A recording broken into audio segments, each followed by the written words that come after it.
그들은 블라디미르 푸틴을 기네스 세계 기록에 올려야 해요. 하지만 어떤 이유로일까요? 아마도 한 번의 군사분쟁에서 가장 많은 어리석은 결정을 내린 사람으로요. 그 분야에서는 단연 선두주자일 겁니다. 전쟁을 시작하기 위해 가장 많은 변명을 한 사람. 그중 어느 것도 말이 안 되는 경우는 어떨까요? 그건 확실히 기록감이죠.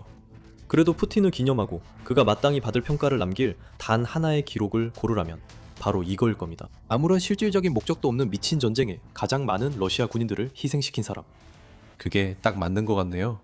숫자는 참혹하고 변명은 미쳤습니다. 그리고 가장 끔찍한 것은 이 기록이 푸틴의 집착적인 우크라이나 침공이 끝날 때까지 계속 늘어날 것이라는 점입니다. 가장 중요한 숫자부터 말씀드리겠습니다. 8월 13일 기준으로 러시아는 사망, 부상, 포로 등으로 146만 2,970명의 병력을 잃었습니다. 이는 우크라이나 재무부의 발표에 따른 것으로 푸틴의 광적인 우크라이나 정복 욕망을 위해 러시아가 겪은 손실의 진정한 규모를 드러낸 것입니다. 곧 러시아는 150만 명의 사상자를 기록하게 될 것이며 이는 한 국가가 겪는 수치로서는 2차 세계대전, 당시 소련이 나치의 악행을 물리칠 때 이후로 볼 수 없었던 엄청난 숫자입니다. 적어도 그때는 러시아가 감당한 막대한 사상자의 목적이 있었습니다. 히틀러를 막아야 했고 러시아는 영웅적인 역할을 했습니다. 하지만 우크라이나 전쟁은 살인적인 이데올로그를 막는 것이 아닙니다. 오히려 그런 사람을 섬기는 전쟁입니다. 러시아의 우크라이나 전쟁은 푸틴이 역사에 남을 가장 중요한 러시아 지도자 중 한 명으로 자신의 유산을 남기려는 왜곡된 역사관에 부응하는 것 외에는 아무런 목적이 없습니다. 그는 분명히 역사의 중요한 인물로 기록될 것입니다. 다만 그가 원하는 방식은 아닐 것입니다. 우리는 러시아가 또 다른 이정표에 도달하는 날이 며칠 남지 않았습니다. 이로써 푸틴은 아무런 실질적 목적도 없는 광기 어린 전쟁에 가장 많은 러시아 군인을 희생시킨 기록을 남기게 될 것입니다. 며칠 남았냐고요?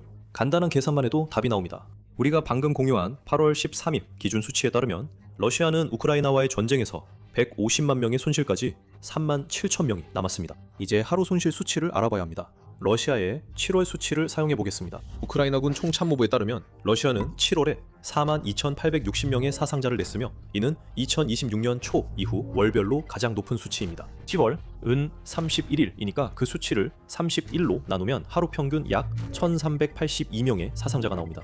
그 다음부터는 계산이 쉽습니다. 37,030을 1,382로 나누면 러시아가 150만 명이라는 이정표에 도달하기까지 약 27일이 남았다는 계산이 나옵니다. 정확히 말하면 26.8일입니다. 즉 러시아는 9월 첫째 주가 지나자마자 150만 명을 사상자에 도달할 가능성이 높다는 뜻입니다. 이는 세계에서 가장 강력한 군사 강국 중 하나로 여겨지는 러시아에게 또 한 번의 굴욕이 될 것입니다. 여기서 우리가 고려해야 할 다른 수치들도 있습니다. 지금까지 사용한 숫자는 우크라이나에서 나온 것이고 전략국제문제연구소 CSIS도 대략적으로 이 수치에 동의하고 있습니다. 하지만 다른 매체들은 동의하지 않으며 그들의 수치에는 많은 단서가 붙어 있습니다. 예를 들어 영국의 GCHQ 첩보기관은 지난 5월에 약 50만 명의 러시아 군인들이 전사했다고 추정했습니다. 여기서 바로 한 가지 주의할 점이 있습니다. 이 수치는 사망한 군인들만 포함하고 부상자나 포로는 포함하지 않습니다. GCHQ가 모든 사상자를 고려한다면 우크라이나 측과 비슷한 수치를 제시할 가능성도 충분합니다. 실제로 CSIS가 그렇게 했습니다. CSIS는 러시아가 약 45만 명의 전사자를 냈다고 주장하지만 부상자와 포로를 합산해 약 140만 명이라는 자체 추정치를 내놓았습니다. 미디어존과 BBC 러시아 서비스는 훨씬 더 낮은 추정치를 제시합니다. 미디어존은 푸틴이 침공을 시작한 이후로 23만 6,066명의 러시아 군인이 사망했다고 말합니다. 다시 한번 전체 사상자 수가 아니라 전사자 수만 집계된다는 점을 주의해야 합니다. 하지만 이 수치와 관련해 또 다른 점을 고려해야 합니다. 이 23만 6,066명의 사망자는 모두 부고, 언론 보도, 그리고 유가족이 올린 소셜미디어 게시물 등 공개적으로 확인 가능한 자료를 통해 확인된 것입니다. 즉, 언론이 집계한 수치에는 러시아가 실종자로 발표했지만 실제로는 전사한 인원들이 포함되어 있지 않습니다. 게다가 조용히 전사해서 언론의 주목을 받지 못한 병사들도 상당수 있을 것입니다. 이 모든 상황을 고려하면 거의 150만 명이라는 숫자도 충분히 믿을만 합니다. 러시아는 말도 안 되게 빠른 속도로 병력을 잃고 있으며 시간이 지날수록 상황은 더욱 악화되고 있습니다. 우크라이나와의 사상자 비율만 봐도 알 수 있습니다. 7월 2일자 Stars and Stripes 보도에 따르면 전쟁 대부분 기간 동안 러시아와 우크라이나의 사상자 비율은 러시아군 2명당 우크라이나군 1명꼴이었으며 때로는 러시아군 3명당 우크라이나군 1명까지 올라가기도 했습니다. 이제는 더 이상 그렇지 않습니다. 전혀 그렇지 않습니다. 러시아의 숙련된 병사들이 전장에서 사라지고 경험이 부족한 총알바지 병력으로 대체되면서 러시아의 손실은 우크라이나에 비해 급격히 증가했습니다. 이제 러시아는 우크라이나 병사 1명당 8명의 병사를 잃고 있습니다. 이제 가장 큰 의문은 어떻게 러시아의 상황이 이렇게까지 나빠졌느냐는 것입니다. 우크라이나가 드론을 점점 더 많이 사용해서 병사들을 전선에서 멀리 떨어뜨리고 있다는 점을 지적하고 그걸로 설명을 끝낼 수도 있습니다. 실제로 우크라이나의 드론과 로봇이 우리가 보고 있는 상황에서 엄청난 역할을 하고 있는 것도 사실입니다. 우크라이나가 만들어낸 살상구역을 휩쓸고 있는 FPV 드론과 중거리 타격 드론의 물결이 러시아 병사들을 전선에 가까이 가기도 전에 제거하고 있습니다. 게다가 우크라이나는 최전방 임무의 지상 로봇 시스템을 점점 더 많이 사용하고 있는데 웨스트포인트 현대전 연구소에 따르면 이로 인해 인명 피해가 최대 30%까지 줄었다고 합니다. 하지만 이 모든 것만으로도 현재 벌어지고 있는 격차를 완전히 설명할 수는 없습니다. 러시아는 단순히 기록적인 수의 병력을 잃고 있는 것이 아닙니다. 우크라이나의 손실이 줄어드는 반면 러시아의 손실은 더 커지고 있는데 그 이유가 분명히 있습니다. 곧 그 이유를 공개하겠습니다. 먼저 여러분은 지금 밀리터리 쇼를 시청하고 계십니다. 이런 인사이트를 원하신다면 채널을 구독하고 알림 설정을 해두시기 바랍니다. 저희는 이런 영상을 매일매일 제공합니다. 러시아의 상황이 왜 이렇게 나빠졌는지 진정으로 이해하려면 2022년 2월로 시간을 거슬러 올라가야 합니다.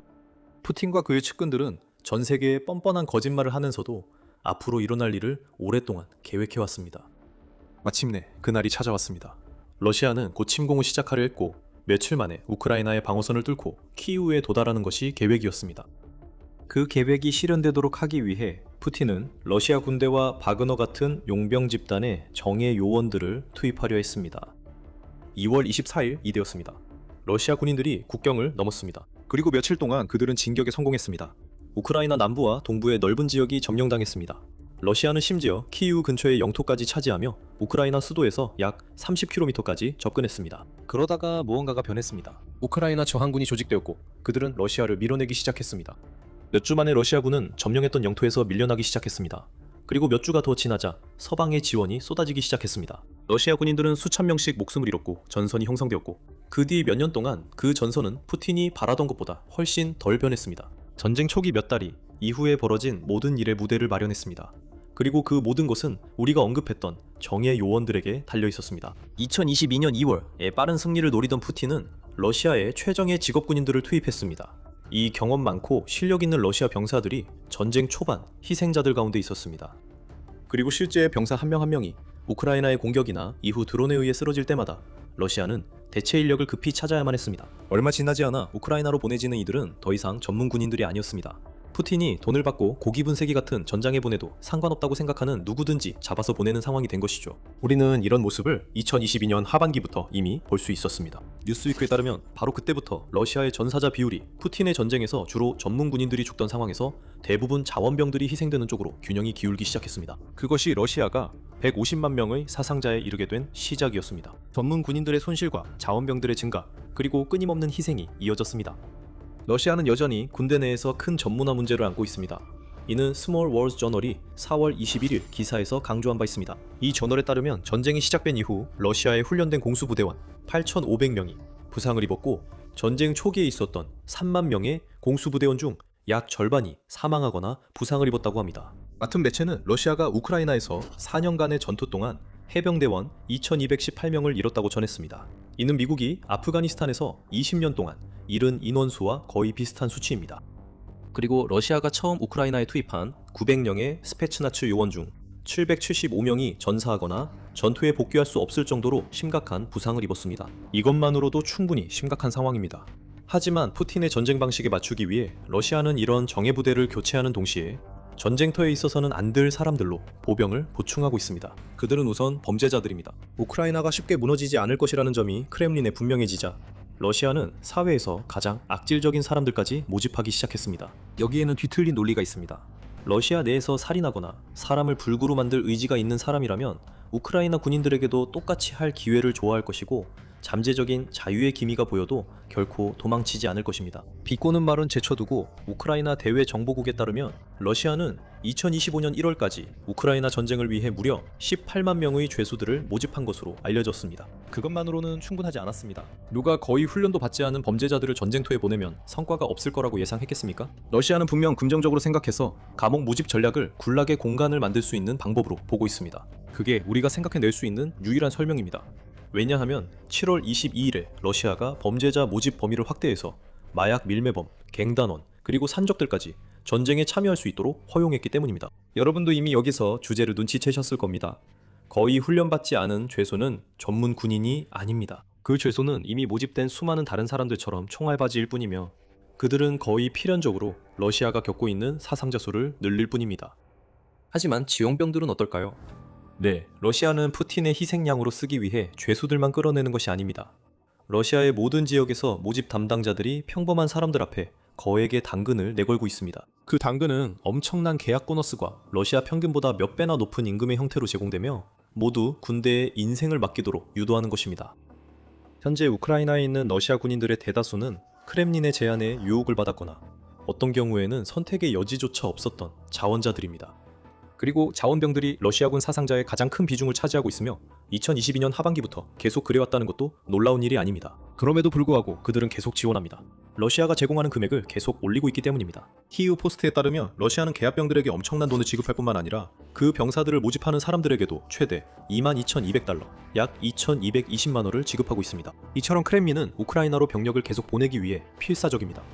병사들 자신에 대해서는 여러 러시아 지역에서 비슷한 금액의 계약 보너스를 받을 수 있고 앞서 언급한 높은 급여도 함께 받을 수 있습니다. 형편이 어렵고 크렘린이 줄 만큼의 돈을 벌 방법이 없는 사람들 앞에 이런 제안을 내밀면 바로 병사 공급망이 만들어집니다. 유일한 문제는 우리가 앞서 언급했던 그 주제가 다시 등장한다는 점입니다. 러시아는 우크라이나에서 병력을 너무 빠르게 잃고 있어서 자원병들을 가능한 한 빨리 전선으로 보내야 할 정도입니다. 이것이 훈련에 있어 어떤 의미인지 상상할 수 있을 겁니다. 러시아의 자원병들은 충분한 훈련을 받지 못하고 있습니다. 그래서 그들을 직업군인이라고 부를 수 있는 유일한 이유는 급여를 받고 있기 때문입니다. 그들은 러시아가 이미 잃은 병사들만큼의 실력을 분명히 갖추지 못했습니다. 나는 러시아 개별 병사의 질이 이렇게까지 낮을 줄은 계속 놀랍다 라고 2024년 9월 전쟁연구소의 러시아 분석가 조지 바로스가 말했습니다. 그 이후 2년 동안 기준은 더 낮아졌습니다. 2026년 7월 비즈니스 인사이더의 보고서에 따르면 평균적인 러시아 신병은 훈련장에 도착한 후 열흘에서 3주 사이에 생을 마감한다고 밝혔습니다. 그들은 드론이 들끓는 살상구역으로 보내지기 전에 최대 3주간의 훈련만 받게 되며 실제로는 그보다 훨씬 짧은 시간이 주어집니다. 최근에 모집된 이른바 자원병들은 상황이 훨씬 더 나쁠 것입니다. 8월 12일 보도에서 RBC 우크라이나는 현재 펜자와 옴스크 거리에서 사람들이 잡혀 우크라이나로 보내지고 있다고 전했습니다. 모집 담당자들은 술을 마신 사람 등 취약한 사람들을 대상으로 삼아 그들을 구금한 뒤 군 선발소로 보내 계약서에 서명하도록 강요합니다. 그래서 그들은 숙취 상태로 훈련을 받아야 할 뿐만 아니라 애초에 그곳에 있고 싶어 하지가 않습니다. 그러니 그 군인들이 떼죽음을 당하는 것도 이상할 게 없습니다. 또다시 반복되는 주제죠. 전문 병력이 아니라 그저 머릿수만 채우는 겁니다. 그리고 외국인 전투원들도 잊지 마세요. 우크라이나 대통령 볼로디미르 젤레넨스키에 따르면 최대 5만 명의 북한군이 러시아 땅에 배치될 예정이며 후방 역할을 하다가 결국에는 전선으로 나가게 될 것이라고 합니다. 그건 2024년에 북한이 러시아에 보냈던 약 1만 4천 명의 병력에 더해지는 숫자입니다. 이들은 우크라이나가 역침공으로 점령했던 쿠르스크 지역을 푸틴이 다시 탈환하는데 도움을 주기 위해 파견된 것이었죠. 아프리카도 러시아의 모집에서 예외는 아닙니다. 우크라이나의 Stop Russian Recruiters 플랫폼에 따르면 아프리카 국가 출신 약 3천 명이 우크라이나에 도착했으며 그중 약 6분의 1이 이미 사망한 것으로 확인됐습니다. 그래서 러시아는 제대로 훈련받지 못한 범죄자들과 자원봉사자들이 군대의 대부분을 차지할 뿐만 아니라 말도 제대로 통하지 않고 실제 전투를 한 번도 경험해보지 못한 병사들까지 보유하고 있습니다. 이 시점에서 러시아가 어떻게 150만 명에 가까운 사상자를 내게 되었는지 굳이 설명할 필요도 없습니다. 너무나도 명백하죠. 그리고 블라디미르 푸틴이 자신의 독특한 기록을 쌓아가면서 보지 못하는 것은 그가 우크라이나에서의 전쟁을 계속하기 위해 자신의 나라 전체를 극적인 몰락으로 내몰고 있다는 사실입니다. 이미 푸틴이 50만 명의 러시아인을 동원할 준비를 하고 있다는 이야기가 나오고 있으며 크렘린은 그가 이를 실행할 수 있도록 법적 장치도 이미 마련해 두었습니다. 푸틴이 실제로 실행에 옮긴다면 거리에서 사람들을 강제로 끌고 가는 방식이 대대적으로 확대될 것이고 1940년대 이후 가장 불운한 러시아 세대의 더 많은 이들이 목숨을 잃게 될 것입니다. 이 한 번의 조치로 푸틴은 러시아를 우크라이나와의 전쟁에 앞으로도 수년간 끌고 갈 의도가 있음을 분명히 하게 될 것입니다. 그리고 우리가 수년이라고 말할 때 그 말을 믿으셔도 됩니다. 7월에 러시아군은 전쟁연구소의 자료에 따르면 겨우 37.85 제곱킬로미터만을 진격하는 데 그쳤습니다. 이것은 점령이 확인된 영토만을 의미하며 러시아가 소수의 병력을 침투시켜 우크라이나에 의해 소탕되기만을 기다리고 있는 지역은 포함되지 않습니다. 그걸 좀 더 맥락에 맞게 설명해보죠.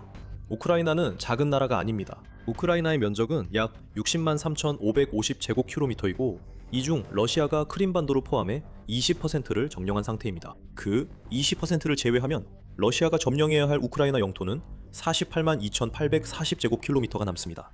러시아는 한 달 동안 37.85 제곱킬로미터를 점령하는 데 그쳤습니다. 그리고 그것은 4월 이후 러시아가 거둔 가장 좋은 성과 중 하나였습니다. 현재의 진격 속도로라면 러시아가 우크라이나의 나머지 지역을 점령하는 데 12,756개월, 즉 약 1000년이 걸릴 것입니다. 푸틴에게 달가워할 만한 기간은 아니죠.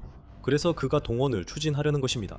그는 속도를 높여야 합니다. 그래야 푸틴이 살아있는 동안 러시아가 우크라이나를 이길 작은 가능성이라도 생기고 자신의 승리의 영광을 누릴 수 있기 때문입니다. 이미 러시아에 150만 명에 가까운 희생자를 남겼고 한 세대를 망쳐버렸으며 그 영광을 현실로 만들기 위해서는 수백만 명의 추가 희생이 필요할 것입니다. 2026년 현재 러시아가 어떤 모습이 되었는지 생각해보세요. 부패가 만연하고 경제는 엉망이 되었습니다. 러시아는 우크라이나 사태 이전에도 이미 심각했던 인구 감소 문제에 직면해 있었고 지금은 상황이 더욱 악화되었습니다. 그리고 푸틴이 만들려고 했던 제국은 이미 무너졌습니다. 러시아는 전 세계적으로 영향력을 잃고 있으며 러시아 자체도 감시국가로 더욱 깊이 빠져들고 있습니다. 이 모든 것은 푸틴이 자신의 편집증에 더욱 빠져들면서 그를 위해 이루어지고 있습니다. 이제 거의 제한이 없고 푸틴보다 더 많은 권력을 가진 FSB는 앞으로 러시아의 지구자들이 21세기판 KGB의 꼭두각시가 돼 미래를 준비하고 있습니다. 우크라이나 전쟁 이전에 러시아가 가지고 있다고 여겨졌던 모든 권력의 한계가 전 세계에 드러났습니다. 그리고 그동안 수치는 점점 더 참혹해지고 손실은 더욱 심각해지고 있습니다. 푸틴은 멈추지 않을 것입니다. 멈출 수도 없습니다. 그는 자신과 러시아 전체를 희생의 손안에 가두어 버렸습니다. 이제 더 이상 자신이 우위에 있지 않다는 것을 알면서도 그는 전쟁을 계속 밀어붙일 수밖에 없습니다. 지금 평화를 선언하는 것은 그가 살아남지 못할 실패가 될 것이기 때문에 푸틴은 자신에게 들어오는 모든 평화 협상 제안을 거부하고 있습니다. 하지만 푸틴도 러시아가 자신이 죽기 전에 이 전쟁에서 승리해 그 결과를 누릴 수 없다는 것을 알고 있습니다. 6월 푸틴은 상트페테르부르크에서 열린 행사 참석자들 앞에 섰습니다. 상트페테르부르크 국제경제포럼에서 푸틴은 나는 한 통의 편지를 잠깐 잡았습니다 라고 말했습니다. 이 편지의 작성자는 내 나이를 언급했습니다. 세계 지도자들 중에는 저보다 나이가 더 많은 사람도 있습니다. 가장 중요한 것은 당신이 자신의 일을 제대로 할 수 있느냐는 것입니다. 요즘 러시아 지도자는 나이에 대한 작은 언급만으로도 흔들릴 수 있습니다. 그리고 그래야만 합니다. 푸틴과 러시아의 한 세대 전체에게 시간이 얼마 남지 않았습니다. 150만 명의 사상자는 천문학적인 숫자입니다. 하지만 그것은 단지 이정표일 뿐이며 더 많은 것을 위한 출발점이기도 합니다. 푸틴이 멈추지 않는 한 죽음은 멈추지 않을 것입니다. 그리고 러시아가 승리하거나 그가 죽기 전까지 푸틴은 멈추지 않을 것입니다.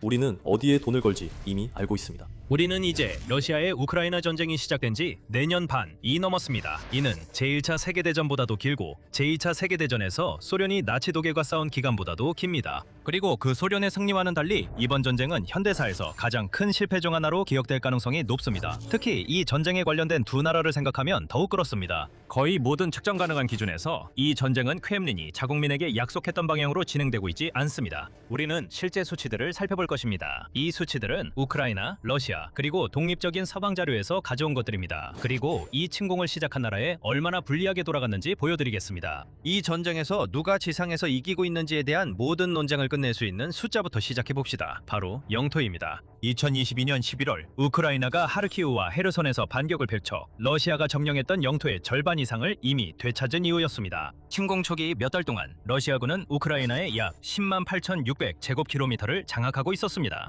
그것은 대략 우크라이나 전체 면적의 18%에 해당합니다. 이제 2026년 중반으로 넘어가 보겠습니다. 수십만 명의 추가 사상자와 크렘린의 우크라이나 도시 해방 주장들이 끊임없이 이어진 후 러시아는 약 11만 6천 제곱킬로미터 정도를 통제하고 있습니다. 그것은 겨우 약 20%에 불과합니다. 다시 말해서 3년 반 동안의 치열한 공세에도 불구하고 러시아는 우크라이나 영토의 2%도 채 안 되는 부분만 더 점령했습니다. 그리고 여기서 중요한 점이 있습니다. 2026년 4월 전쟁이 시작된 이후 처음으로 전쟁연구소는 2026년 4월에 러시아가 한 달 동안 순 영토 손실을 입었다고 기록했습니다. 2024년 8월에 있었던 유명한 쿠르스크 침공을 제외한다면 그 침공은 러시아 영토에서 일어났습니다. 결론적으로 우크라이나군이 러시아군이 얻은 영토보다 더 많은 영토를 되찾았습니다. 하지만 이 상황은 오래가지 않았고 6월과 7월에 러시아군은 다시 소폭의 순영토 증가세로 돌아섰습니다. 하지만 한 달 동안 2022년부터 크렘린 선전이 주장해온 러시아의 막을 수 없는 진격은 더 이상 사실이 아니었습니다. 그리고 이 전쟁이 얼마나 다르게 시작되었는지 기억할 가치가 있습니다. 침공 초기 몇 주 동안 러시아군은 며칠 만에 6만 평방킬로미터가 넘는 우크라이나 영토를 점령했고 키이우를 향해 질주하다가 결국 밀려났습니다. 그것이 한 나라를 방심하게 만들었을 때 완전한 기계화 군대가 실제로 달성할 수 있는 진격의 규모입니다. 지금의 전선과 비교해 보십시오. 러시아가 1년 넘게 뚫으려고 애쓴 동부 도네츠크의 요새화된 벨트 콘스탄티노프카 주변에서 러시아군은 하루 평균 약 50m씩 전진하고 있습니다. 포크로프스크 근처에서는 그 수치가 70m에 가깝습니다. 이런 종류의 일일 진격은 군사 역사가들이 보통 1916년 솜점 전투를 설명할 때 사용하는 표현입니다. 그 전투는 4개월 넘게 지속됐습니다. 탱크가 처음으로 전투에 투입되었고 영토 증가는 한 자릿수 킬로미터에 불과했습니다. 그 전투는 거의 전략적 이득 없이 대규모 학살이 벌어진 대표적인 사례가 되었고 러시아도 일부 진격에서 비슷한 양상을 보이고 있습니다. 이 진격이 얼마나 느린지 이해하려면 2025년 5월에 포브스가 했던 것처럼 계산을 해보는 것이 도움이 됩니다. 그 당시 러시아군은 한 달에 약 176제곱킬로미터의 속도로 진격하고 있었습니다. 포브스는 계산을 해본 결과 그 속도라면 러시아가 우크라이나 전체를 점령하는데 231년이 걸릴 것이라고 밝혔습니다. 같은 분석에 따르면 전쟁 전 총 인구 1억 4천만 명에 비해 러시아는 1억 명의 병력이 필요하다고 했습니다. 하지만 이 추정치를 한번 업데이트해보죠. 전쟁연구소의 2026년 상반기 자료를 사용하면 러시아는 6개월 동안 총 약 628제곱킬로미터를 차지했습니다. 이는 한 달에 약 104.5제곱킬로미터에 해당하며 포브스가 1년 전에 사용했던 수치보다 훨씬 적은 양입니다. 같은 계산을 오늘 적용해보면 러시아는 현재 속도로 우크라이나 전체를 점령하는데 230년이 아니라 약 400년이 걸릴 것입니다. 참고로 이는 표트르 대제가 러시아 제국을 건국한 이후 지금까지 흐른 시간보다 더 긴 기간입니다. 이제 러시아가 그 작은 영토 조각들을 위해 치르고 있는 대가에 대해 이야기해봅시다. 왜냐하면 바로 여기서부터 숫자가 정말로 충격적으로 드러나기 때문입니다. 우크라이나군 총참모부에 따르면 2026년 7월 말까지 러시아군의 전투 사상자 수, 즉 전사자와 부상자를 합친 숫자가 145만 명을 넘어섰습니다. 7월 한 달만 해도 러시아군의 사상자가 42,860명으로 올해 전체 중 가장 많은 인명피해가 발생한 달이었습니다. 2026년 한 해 동안 러시아는 한 달 평균 약 3만 4천 명의 병력을 잃고 있습니다. 독립적인 서방 정보기관의 추정치도 대체로 이를 뒷받침하고 있습니다. 영국 국방부, 에스토니아 외국정보국, 네덜란드 군사정보국, 그리고 워싱턴의 CSIS가 이에 해당합니다. 모두 러시아 사망자가 40만에서 50만 명 사이에 이른다는데 의견이 모아지고 있으며 전사자, 부상자, 실종자를 포함한 총 피해자는 110만에서 140만 명 사이로 추정됩니다. 이를 이해하기 쉽게 설명하자면 CSIS는 러시아가 제2차 세계대전 이후 어떤 전쟁에서든 어떤 주요 강대국보다도 더 많은 전장 사상자를 냈다고 지적합니다. 이에 비해 미국은 1945년 이후 치른 모든 전쟁을 합쳐도 그 숫자의 약 4분의 1 정도만을 잃었습니다. 그리고 러시아 보병의 돌격이 드론 영상에서 지금처럼 보이게 된 이유를 설명해주는 또 다른 중요한 숫자가 있습니다. 군사 분석가들은 CIA의 평가를 인용해 대규모 보병 돌격에 투입된 경험 없는 러시아 병사의 기대 수명이 고작 20, 30분에 불과하다고 밝혔습니다. 이 수치는 전선에 있는 모든 병사에게 일괄적으로 적용되는 수치는 아닙니다. 오히려 이 수치는 러시아가 점점 더 의존하고 있는 인명소모형 파상공세 전술, 즉 훈련이 부족한 소규모 병력 집단을 우크라이나 진지로 직접 투입하는 전술을 구체적으로 가리키는 것입니다. 이들의 목적은 종종 방어선을 돌파하는 것이 아니라 단순히 우크라이나군의 사격을 유도하고 발포 위치를 드러내며 소모전을 통해 탄약 비축량을 줄이는 데 있습니다. 생존 시간이 몇 분에 불과하다는 것은 이 돌격병들이 얼마나 소모품처럼 여겨지고 있는지, 그리고 러시아가 점점 더 유기적인 제병 협동 작전 대신 미미한 전장 이득을 위해 인명을 희생하고 있다는 점을 보여줍니다. 크렘린이 이 모든 것보다 더 걱정해야 할 점이 하나 더 있습니다. 2026년에는 러시아의 월별 사상자 수가 약 27,000명의 월별 신병 모집수를 초과하기 시작했습니다.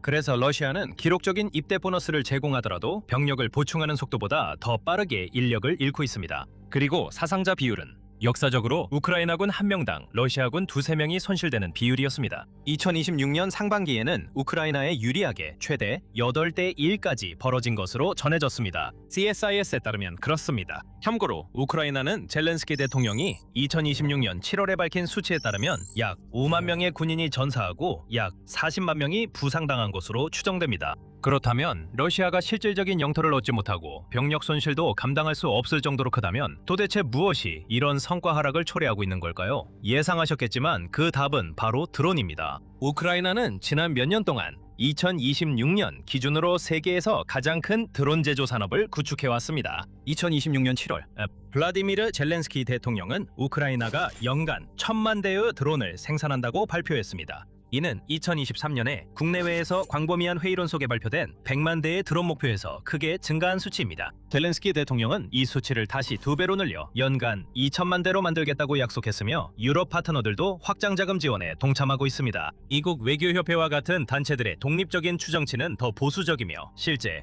2026년 수치는 500만, 600만 대에 가까울 것으로 보고 있습니다. 하지만 그보다 낮은 수치조차도 역사적으로 거의 전례가 없는 전시 산업혁신입니다. 2026년 중반에는 우크라이나에 2022년 단 10개의 회사에서 450개가 넘는 국내 드론 제조업체가 생겼습니다. 이것들은 단순히 값싼 FPV 드론만이 아닙니다. 물론 그런 드론들이 최전선 킬체인의 중추를 이루고 있지만요. 우크라이나 엔지니어들은 와일드 호네트 같은 회사에서 생산하는 전용 요격 드론도 개발했습니다. 이 드론들은 러시아의 드론을 공중에서 사냥하고 파괴하기 위해 특별히 제작된 것입니다. 이것은 러시아의 방공망이 대규모로는 결코 재현하지 못한 일입니다. 우크라이나는 세계 최초로 무인 시스템만을 전담하는 군종을 창설했습니다. 그리고 그 부서는 2026년 상반기에만 80만 개가 넘는 확인된 러시아 표적을 타격했다고 보고했습니다. 여기에는 인원, 4, 강공 시스템, 그리고 물류 차량이 포함됩니다.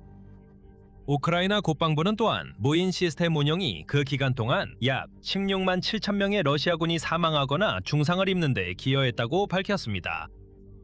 이 수치는 드론이 이 전쟁 전체에서 가장 치명적인 무기 체계가 되었음을 의미하며 러시아가 실제로 전투를 위해 구축한 모든 것보다 앞선 것입니다. 단거리 전술에 이어 중거리 및 장거리 타격 작전의 발전은 훨씬 더 파괴적입니다. 이러한 작전들은 러시아 자체의 경제 깊숙한 곳까지 영향을 미쳤습니다.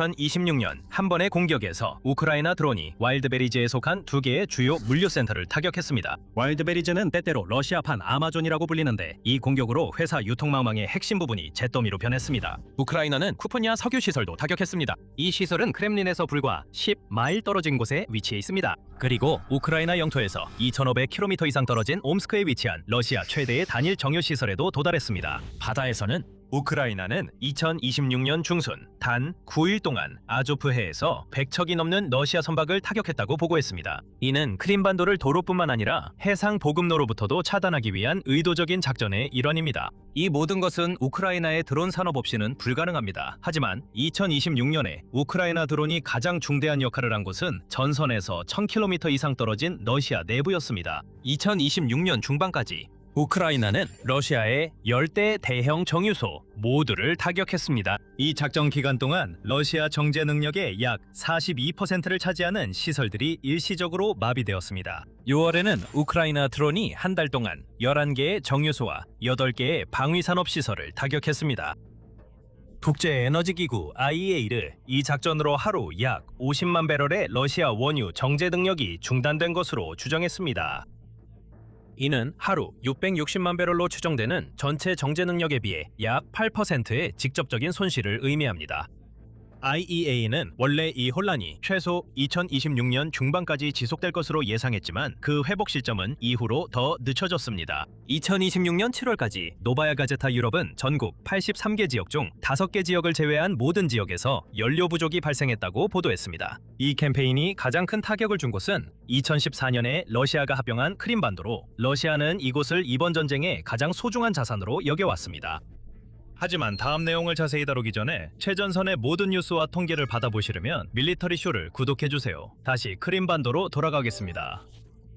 2026년 6월 말, 이 지역에 러시아가 임명한 당국은 연료, 전기, 식량 공급이 붕괴되는 것에 직접 대응하여 무기한 비상사태를 선포했습니다. 우크라이나의 반도 고립 작전은 놀라울 정도로 효과적이었습니다. 크림반도와 러시아 본토를 연결하는 주요 육상 보급로인 RR280 고속도로의 교통량은 단 2주 만에 71% 감소했습니다. 세바스토폴 주민들은 연료가 너무 부족해 휘발유 20리터를 살 수 있는 QR코드를 받기 위해 몇 시간씩 줄을 서야 했습니다.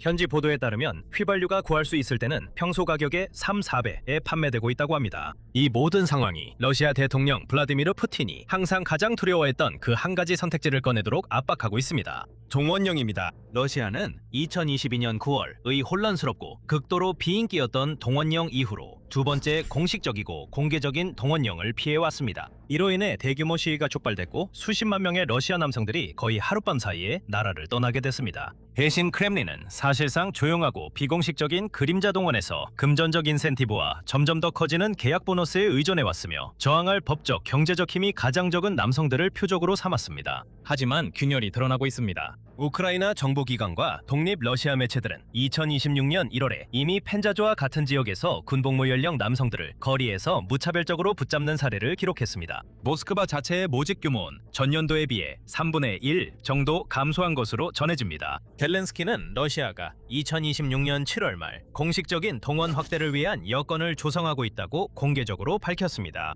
일부 추정에 따르면 30만에서 50만 명의 추가 병력이 소집될 수 있다고 합니다. 푸틴이 이렇게 오랫동안 이를 거부해온 이유는 간단합니다. 동원령은 전쟁이 시작된 이후 푸틴이 평범한 러시아인들과 유지해온 암묵적인 합의를 깨트리기 때문입니다. 그 합의는 러시아 국민들이 전쟁이 벌어지는 것을 그냥 참기만 하면 전쟁이 그들의 삶의 터전과는 동떨어진 곳에서 벌어지고 삶에도 영향을 미치지 않을 것이라는 것이었습니다. 두 번째 동원령은 그 합의를 완전히 무너뜨리는 것입니다. 이것은 전쟁의 인명피해로부터 거의 완전히 보호받아온 모스크바와 상트페테르부르크의 가정들까지 영향을 미치게 됩니다. 이것이 바로 그 두 도시에 대한 드론 공세의 정치적으로 매우 중요한 이유이기도 합니다. 우크라이나가 얼마나 멀리까지 손을 뻗을 수 있는지, 그리고 러시아가 몇 주 만에 이길 것이라던 적에게 얼마나 고전하고 있는지를 직접 보여주고 있습니다. 이 모든 것 뒤에 있는 재정적 압박도 인력 압박만큼이나 심각합니다. 2026년 5월 러시아 경제부는 제재와 드론 공세를 직접적인 이유로 들어 이번 10년대 남은 기간에 석유 및 가스 생산과 수출 전망을 공식적으로 하향 조정할 수밖에 없었습니다. 석유 수출은 감소할 것으로 예상되었고 경제부는 2029년 이전에는 수출이 2025년 수준으로 회복될 것이라고 기대하지 않았습니다.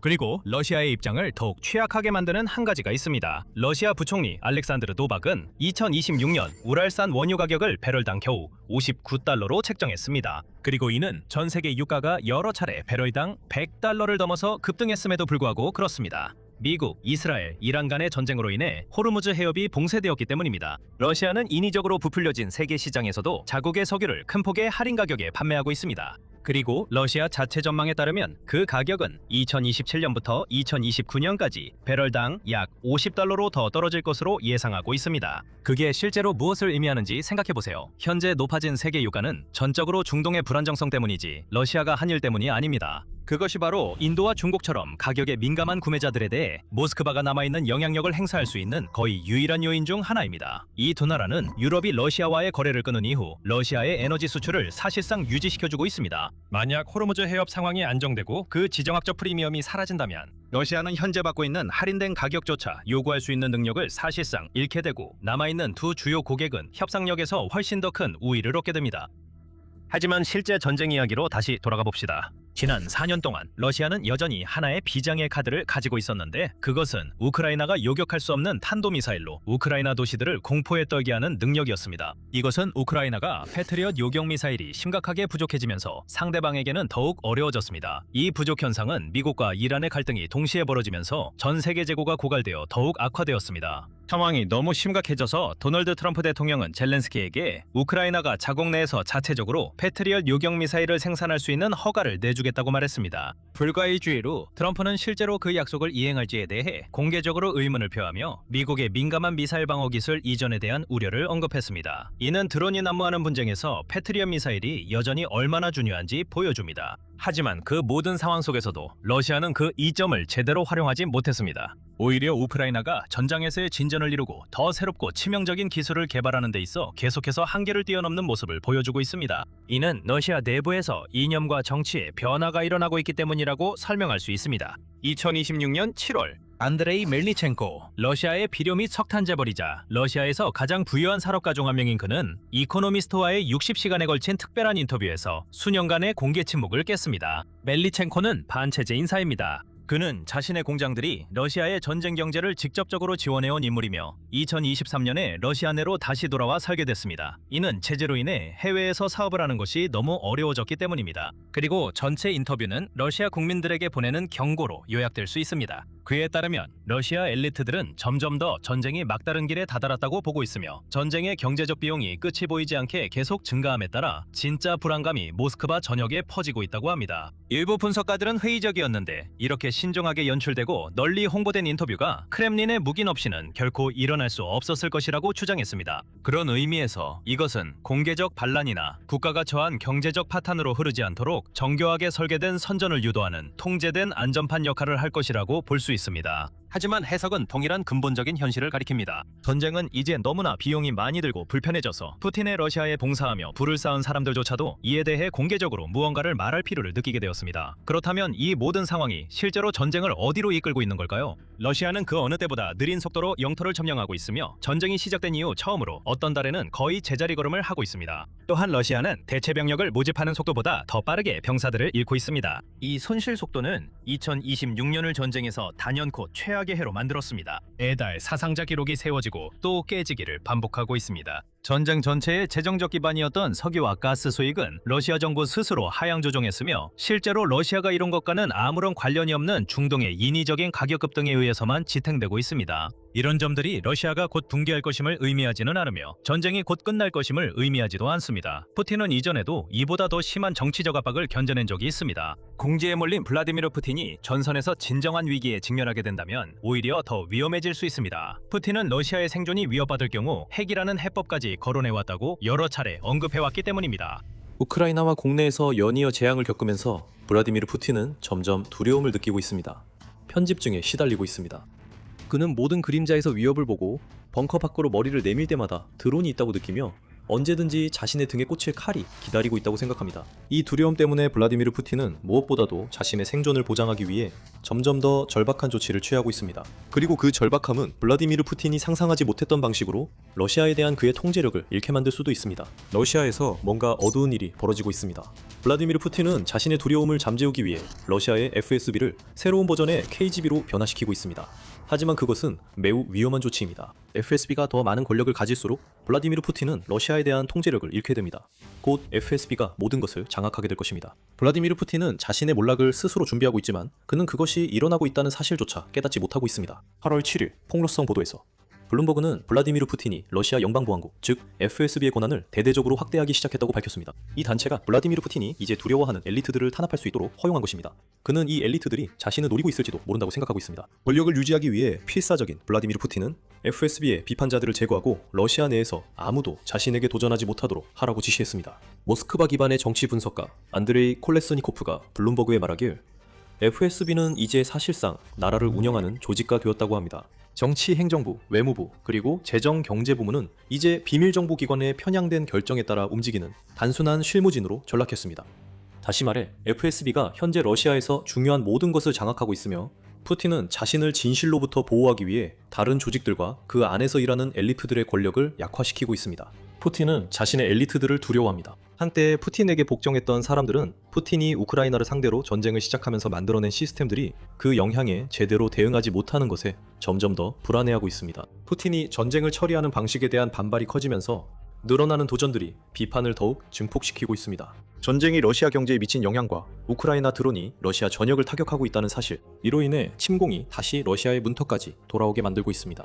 블라디미르 푸틴은 수년 동안 자신의 엘리트들 사이에 긴장이 높아지는 것을 지켜봐야 했던 사람입니다. 5월에 동방연구센터는 러시아의 모든 주요 기관에서 체계적 쇠퇴의 징후가 만연하다고 밝혔으며, 이로 인해 블라디미르 푸틴이 자신이 만든 권력구조 내에서의 입지가 훨씬 약해졌다고 했습니다. 같은 달 아이스토리즈는 블라디미르 푸틴이 암살 시도를 우려하고 있으며 그 위협이 우크라이나뿐만 아니라 내부에서도 올 수 있다는 두려움 때문에 크렘린이 강경 진압의 물결 속에서 비상 경계 태세에 들어갔다고 보도했습니다. 전 러시아 국방장관이자 현재는 국가안보회의 서기인 세르게이 쇼이구는 블라디미르 푸틴과 그의 FSB에 의해 잠재적으로 체제를 불안정하게 만들 인물로 지목되었습니다. 러시아 공산당 대표인 게나디 주가노프와 같은 다른 엘리트들 역시 블라디미르 푸틴에게서 심각한 약점을 감지하고 있어 그의 정책을 공개적으로 비판할 의향까지 보이고 있습니다. 4월 에게나디 주간디주가노프는 러시아 국가 두마 앞에 서서 러시아 경제가 붕괴될 위기에 처해 있으며 블라디미르 푸틴이 곧 1917년 볼셰비키 혁명과 비슷한 상황에 직면할 수 있다고 선언했습니다. 블라디미르 푸틴은 엘리트들 사이에서 반발에 직면해 있습니다. 이러한 반발은 러시아 국가 두마 선거를 앞두고 일어나고 있는데, 이 선거는 우크라이나 침공 이후 푸틴의 권위에 가해진 가장 큰 도전이 될 수 있습니다. 이 선거는 9월 중순에 예정되어 있으며 블라디미르 푸틴이 우크라이나를 침공한 이후 러시아가 치르는 첫 번째 국가 두마 선거가 될 것입니다. 이 선거는 블라디미르 푸틴의 지지율이 급락하고 러시아 내에서 그의 전쟁이 끝나기를 바라는 목소리가 커지고 있는 시점에 치러집니다. 블라디미르 푸틴은 이 모든 상황을 보고 있으며 그의 대응은 FSB의 권한을 대폭 부여해 사실상 소련 시절 KGB가 했던 방식과 똑같이 행동하도록 만든 것입니다. 탄압이 시작되었습니다. 블라디미르 푸틴이 편집증적인 광기에 빠져들면서 FSB는 그의 권력에 위협이 될 수 있는 누구든지 마음대로 표적으로 삼을 수 있는 권한을 부여받았습니다. 텔레그램의 공동 창립자인 파벨 두로프도 그들 중 한 명입니다. 그는 테러 혐의로 기소되었는데 보도에 따르면 우크라이나 보안당국이 이 메신저 앱을 사용하도록 허용했다는 이유 때문입니다. 이 앱은 전 세계 어디서나 대중이 자유롭게 사용할 수 있는 앱으로 이러한 테러 주장 역시 FSB가 푸틴의 텔레그램 탄압 시구를 정당화하기 위해 꾸며낸 구실에 불과합니다.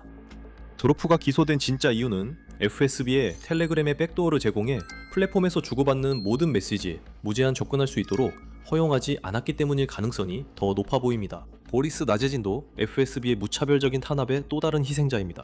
2024년 러시아 대선에서 푸틴에게 도전하는 것이 금지된 반전 정치인 나제진은 FSB에 의해 극단주의 상징물을 전시했다는 혐의로 기소되었습니다.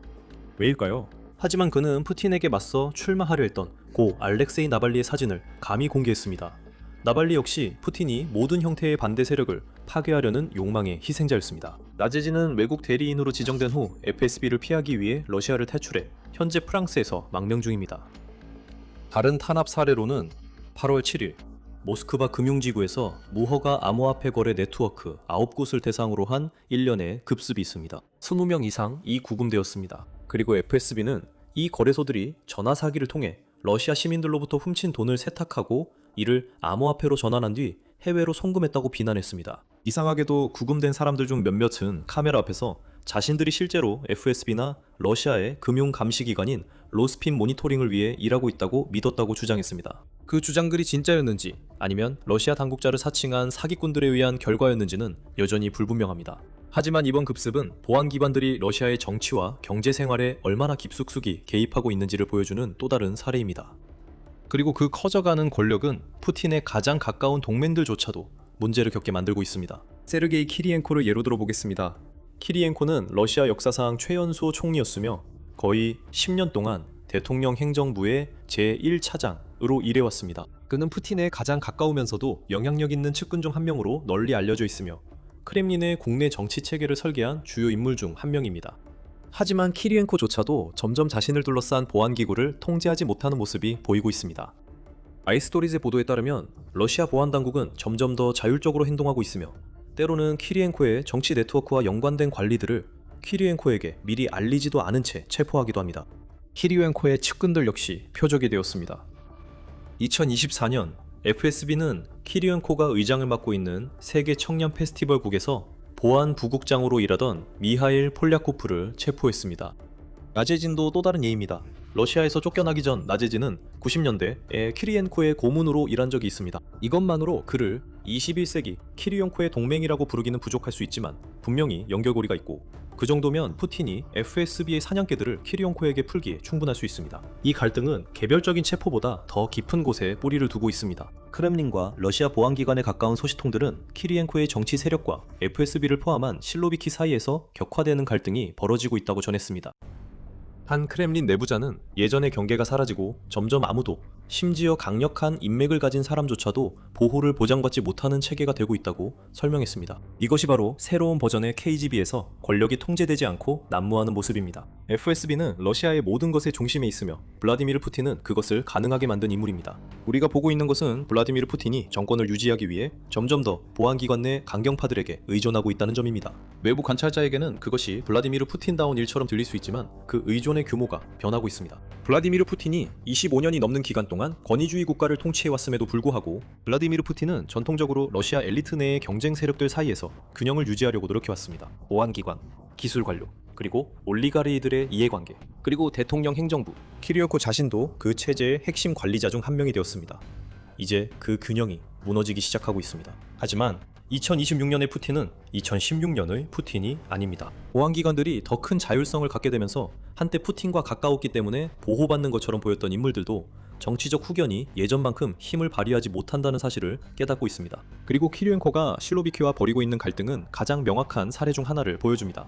푸틴이 FSB에 더 많은 권한을 부여하는 것은 단기적으로 더 큰 통제력을 제공할 수 있지만, 여기에는 아이러니가 있습니다. 보안기구가 더 자율적이고 강력해질수록 푸틴 자신을 포함한 어느 한 정치 행위자도 그 모든 행동을 통제하기가 점점 더 어려워집니다. 따라서 더 강력해진 FSB는 특히 장기적으로 푸틴에게 매우 나쁜 일이 될 수 있습니다. 이제 그 이유를 설명하려고 합니다. 하지만 그 전에 여기는 밀리터리 쇼이고 우리는 이런 영상을 통해 권력이 실제로 어떻게 움직이는지 보여줍니다. 더 많은 영상을 보고 싶으시다면 채널을 구독하고 알림을 설정해주세요.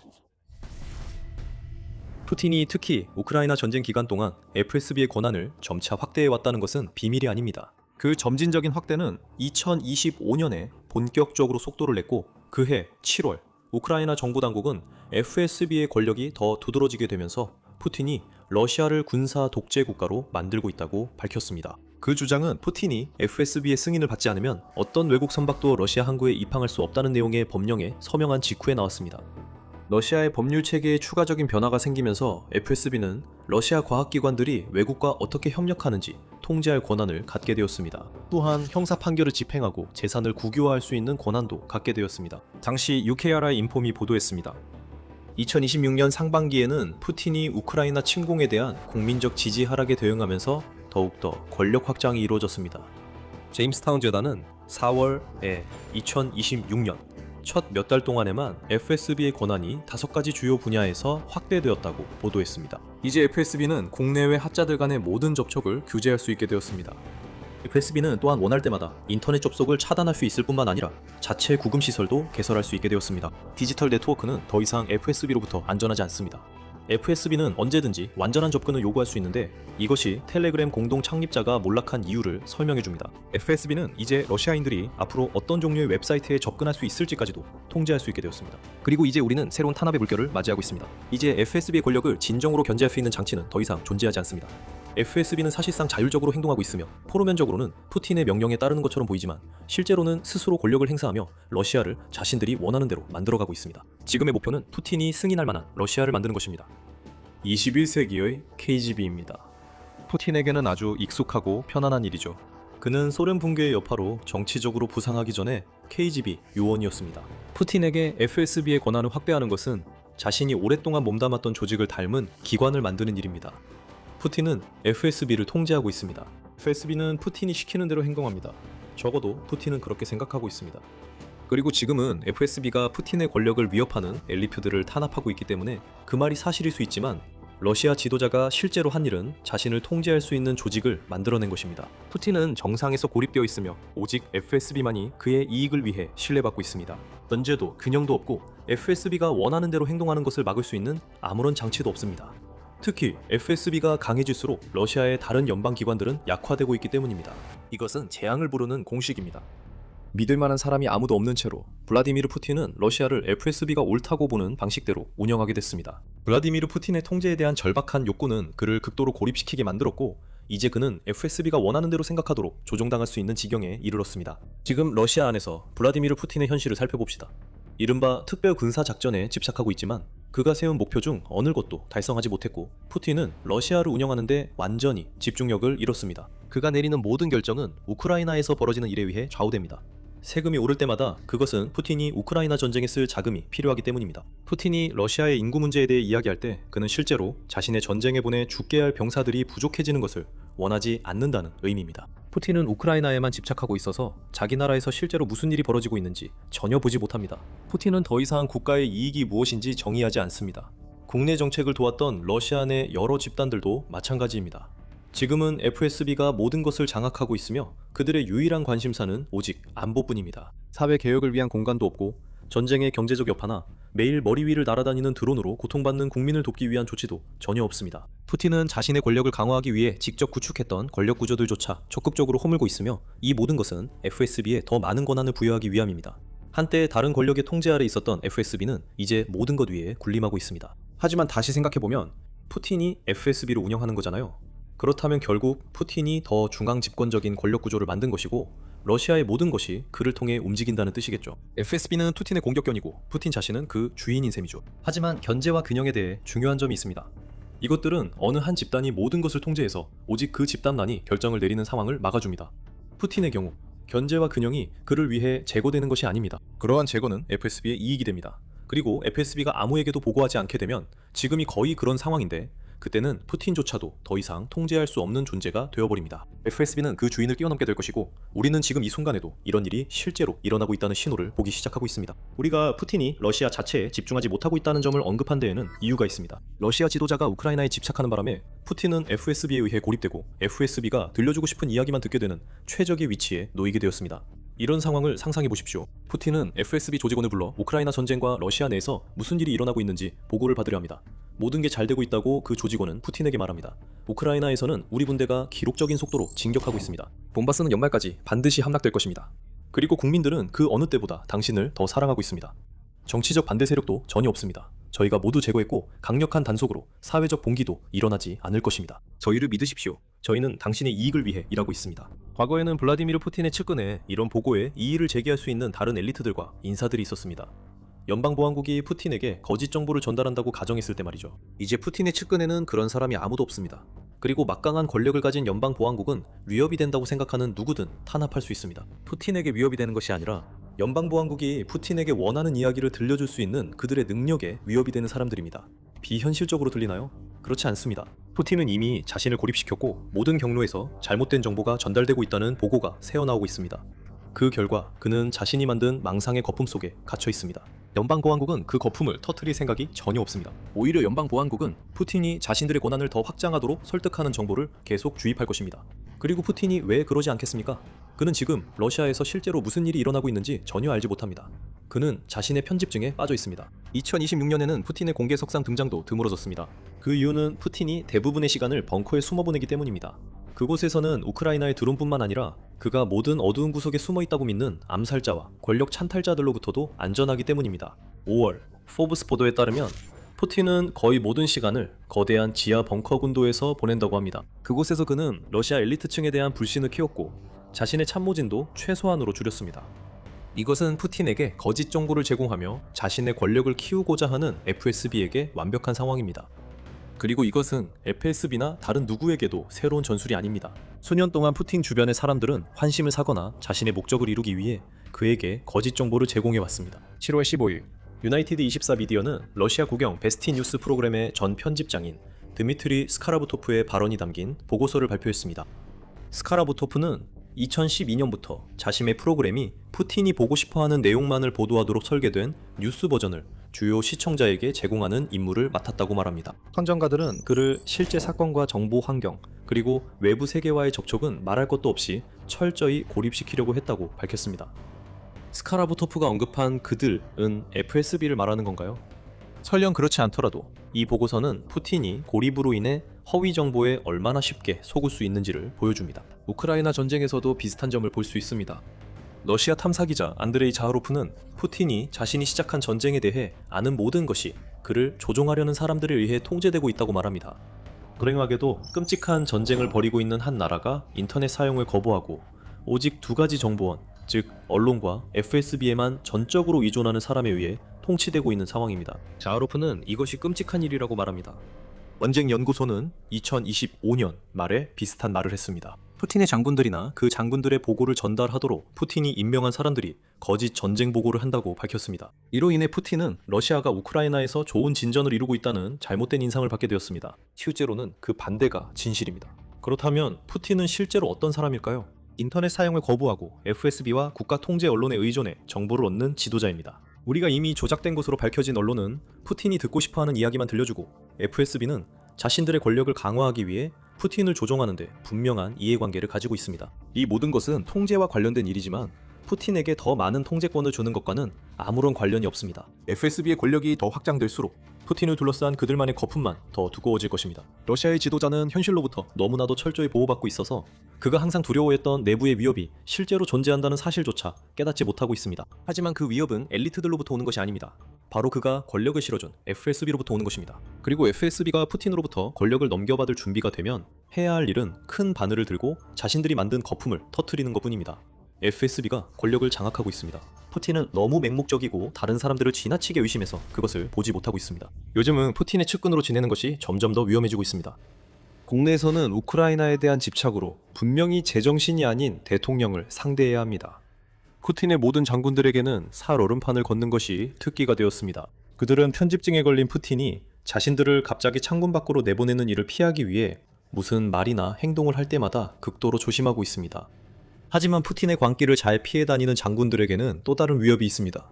훨씬 더 폭발적인 그 위협은 최근 식사를 하며 대화를 나누던 두 명의 장군의 목숨을 앗아갔습니다. 러시아에서 가장 안전한 도시에서 말이죠. 푸틴의 장군 두 명이 최근 의문의 상황에서 사망했으며 모스크바 레스토랑 폭탄 테러가 원인일 수 있습니다. 러시아 군 내부에 두려움이 퍼지고 있습니다. 그래야만 합니다. 크렘린이 군 지도자들을 위해 마련한 어떤 보안도 제대로 작동하지 않고 있습니다. 상황을 설명해 보겠습니다. 8월 1일 모스크바 중심부 쿠드린스카야 광장입니다. 광장에는 말시로시라는 이탈리아 레스토랑이 있습니다. 그리고 그 레스토랑은 또 한 번의 화려한 저녁 행사의 장소가 될 예정이었습니다. 말시로시는 이런 밤이 낯설지 않은 곳이었습니다. 모스크바의 크라스나야 프레스냐 지역에 자리 잡은 이곳은 도시에서 가장 부유한 지역 중 하나의 중심에 위치해 있습니다. 올리가리들과 군 관계자들 모두 푸틴의 더러운 돈으로 주머니를 채운 이들은 이 레스토랑을 자주 찾습니다.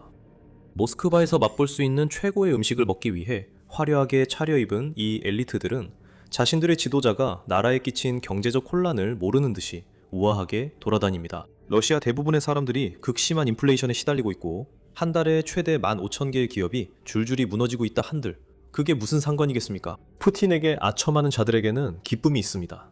그리고 8월 1일 그 기쁨을 누리고 싶었던 사람은 푸틴이 새로 임명한 군 지휘관 중 한 명이었습니다. 그 사람은 알렉산드르 차이코 상장이었습니다. 러시아 항공우주군의 새 수장이자 러시아 영웅 칭호를 받은 알렉산드르 차이코는 8월 1일에 축하할 만한 이유가 있었습니다. 그는 55번째 생일을 축하하고 있었고 모든 일이 그에게 더할 나위 없이 잘 풀리고 있었습니다. 푸틴의 측근이 되면 잔혹함이 보상받습니다. 우크라이나 도시에서 민간인 사망을 감독하는 이 남자는 자신의 일에 대해 후한 대가를 받고 있습니다. 차이코는 자신의 영광을 위해 작은 파티를 준비했습니다. 저명한 손님들이 발티로시로 속속 도착했고 우크라이나에서 만들어낸 지옥을 축하하기 위해 또 한 번의 칭찬과 호화로운 만찬의 밤을 즐길 준비가 되어 있었습니다. 이렇게 저명한 손님이 예약되어 있었기에 레스토랑은 보안에 만전을 기했습니다. 고위 관리들과 귀빈들이 도착하자 경비원들은 완전히 경계태세에 들어갔습니다. 그러다 예상치 못한 사람이 도착했습니다. 선물처럼 보이는 꾸러미를 든 한 여성이었습니다. 그 여성은 사적인 행사장에 들어가려고 했지만 문 앞에서 제지당했습니다. 경비원 한 명이 그 배달원으로 보이는 여성에게 의심을 품고 그녀를 불러세웠습니다. 그는 상자 안에 무엇이 들어있는지 물었습니다. 여성은 그저 선물이 들어있다고만 말할 수 있었습니다. 경비원의 의심은 더욱 커졌고 그는 수색을 하기로 결정했습니다. 바로 그때 폭탄이 터졌습니다. 1kg의 TNT가 터진 것과 맞먹는 미력의 폭발이 발시로시를 뒤흔들었습니다. 폭탄은 원격으로 폭발된 것으로 보이며 배달원이 그 소포 안에 무엇이 들어있는지조차 알았는지에 대해서는 여전히 의문이 남아있습니다. 사건 이후 레스토랑을 조사한 결과 폭발물 소포 안에는 강철 구슬도 들어있었던 것으로 밝혀졌습니다. 이 강철 구슬들은 엄청난 힘으로 널리 퍼져나가 공격의 인명피해를 늘리기 위한 것으로 보입니다. 폭발이 워낙 강력해서 여성의 유해는 공격 현장에서 약 15m 떨어진 곳에서 발견되었습니다. 그 여성은 발시로시에서 사망한 사람들 중 한 명이었습니다. 그 후 몇 시간 동안 더 많은 소식이 전해졌습니다. 최소 3명이 폭발로 사망했으며 그 중에는 소포를 검사하겠다고 요청했던 경비원도 포함되어 있었습니다. 또 다른 21명이 부상을 입었습니다. 무장경찰과 수사관들이 현장을 봉쇄하고 무슨 일이 일어났는지 조사하기 시작하는 동안 발시로시는 소셜미디어에 단지 밖에 문제가 있다고만 언급했습니다.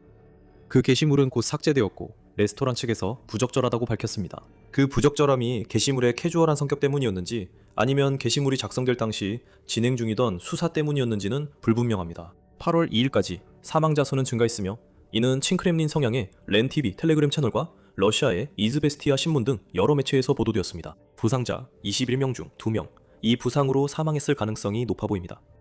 모스크바에서 일어난 일은 도시 전체에 큰 충격을 안겼습니다. 어떻게 이런 일이 일어날 수 있습니까? 모스크바는 이런 유형의 공격으로부터 안전한 곳이어야 합니다. 여기는 러시아의 수도로 거대한 방공망으로 둘러싸여 있고 시민들, 특히 푸틴과 그의 측근들을 보호하는 것이 유일한 임무인 보안 요원들로 가득한 곳입니다. 알렉산드르 차이코는 그 측근 중 한 명이며 8월 1일에 아무것도 모르는 듯한 여성이 벨고로드에 가져온 선물의 유력한 표적이 그였던 것으로 보입니다. 하지만 왜 차이코가 표적이 되었을까요? 우크라이나인이라면 이 특정 장군을 제거할 동기는 충분합니다. 5월에 차이코는 공식적으로 러시아 항공우주군의 새로운 사령관으로 임명되어 그 과정에서 빅토르 압잘로프를 대체했습니다. 이것은 푸틴의 이상한 조치였습니다. 차이코는 분명히 경험 많은 지휘관입니다. 그가 러시아의 영웅이 되는 이유가 있지만 그 이유는 그의 전문성이 거의 전적으로 러시아가 우크라이나에서 만들어낸 소모전에 병사들을 밀어넣는데 집중되어 있기 때문입니다.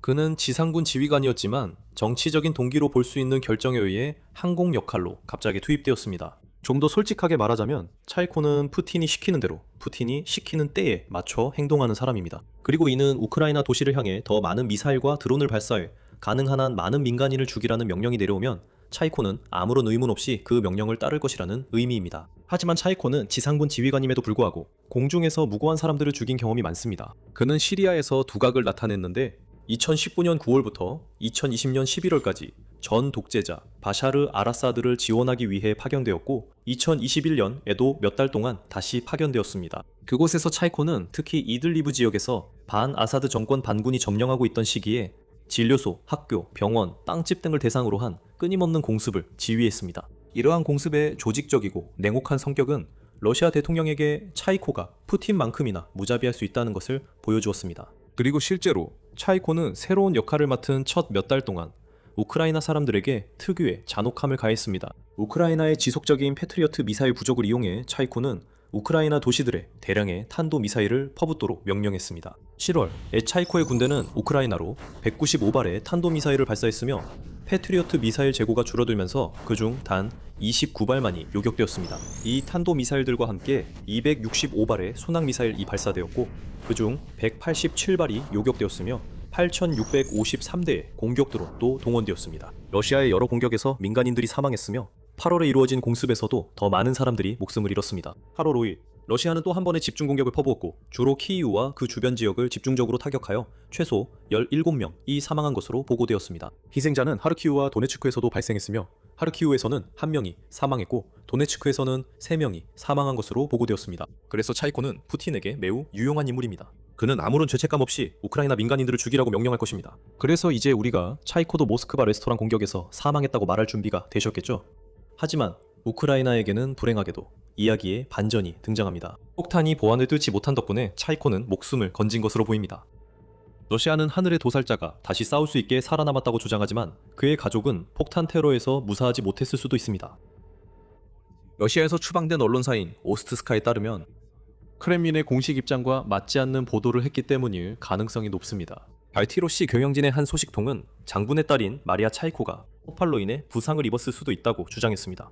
우크라이나가 이번 사건의 배후라면 우크라이나 민간인을 아무런 죄책감 없이 죽이는 차이코에게 전쟁이 그의 가족에게도 돌아올 수 있다는 메시지를 보낸 셈입니다. 아직 아무것도 확인된 바 없고 우크라이나도 아무 말도 하지 않고 있습니다. 그래도 마리아는 알렉산더가 아닙니다. 그러니까 이번 암살 시도를 벌인 사람이 러시아군 지휘부에 심각한 피해를 주는 데는 실패했다는 뜻이겠죠. 그렇게 단정짓기는 이릅니다. 이 이야기는 트위즐러 한 봉지보다 더 많은 반전이 있는데 최근에 나온 소식에 따르면 모스크바 폭탄 테러가 처음 생각했던 것보다 더 성공적이었을 수도 있다는 점을 시사합니다. 더 많은 내용을 공개하기 전에 여러분은 지금 밀리터리 쇼를 시청하고 계시다는 점을 상기시켜드립니다. 저희는 단순한 헤드라인을 넘어서 실제로 무슨 일이 일어나고 있는지 전체적인 그림을 보여드립니다. 앞으로 올라올 영상들을 놓치지 않으시려면 꼭 구독과 알림 설정을 해주세요. 8월 6일 유나이티드 24 미디어는 매우 흥미로운 기사를 게재했습니다. 이 기사에 따르면 러시아 장군 2명이 설명되지 않은 상황에서 사망했으며 한 명은 신원이 밝혀지지 않았고 다른 한 명은 이고르 야로셀리모프 중장으로 알려졌다고 합니다. 네크로맨서 X 계정은 이 장군이 8월 5일에 매장되었다고 보도했지만 매장 통보가 계획된 것일 수 있으며 야로셀리모프가 아직 살아있을 수도 있다는 주장도 있습니다. 그것은 고위 장군을 잃은 후 크렘린 소식통들이 정확히 할 만한 말처럼 보입니다.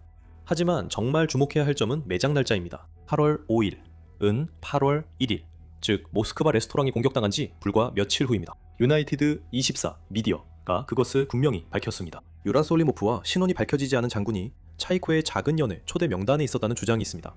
만약 그게 사실이라면 발치로시에서의 암살 시도는 처음 생각했던 것보다 더 성공적이었을 수도 있습니다. 차이코는 살아남았을지 모르지만 다른 2명의 장군은 목숨을 잃었을 수도 있습니다. 신원이 밝혀지지 않은 장군이 이미 매장되었다는 것은 확실히 알고 있습니다. 야로셀리모프의 매장 장소는 공개되지 않았지만 두 번째 장군은 트로이쿠로프스코의 묘지에 안장되었습니다.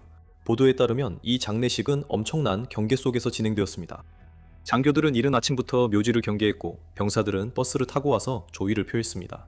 차량 검사도 이루어졌으며 장례식에 참석한 모든 보행자들은 금속 탐지기를 통과해야 했습니다. 하지만 여기서부터가 정말 흥미로워집니다. 유나이티드 24 미디어에 따르면 장례 행렬을 동반한 의장대가 있었는데 이는 이름이 공개되지 않은 이 장군이 매우 중요한 인물임을 시사합니다. 그 의장대는 러시아 항공우주군의 깃발을 들고 있었습니다. 하지만 무덤 옆에는 러시아 지상군의 깃발이 놓여 있었습니다. 여기서 몇 가지 흥미로운 점들이 모입니다.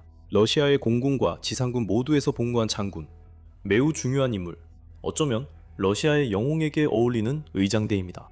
어쩌면 어떤 식당 폭발 사건 가까이에 있던 딸이 부상을 입었다고 전해지는 남자입니다. 이 모든 것이 마치 알렉산드르 차이코 같은 남자를 위해 치러졌을 법한 장례식처럼 들립니다.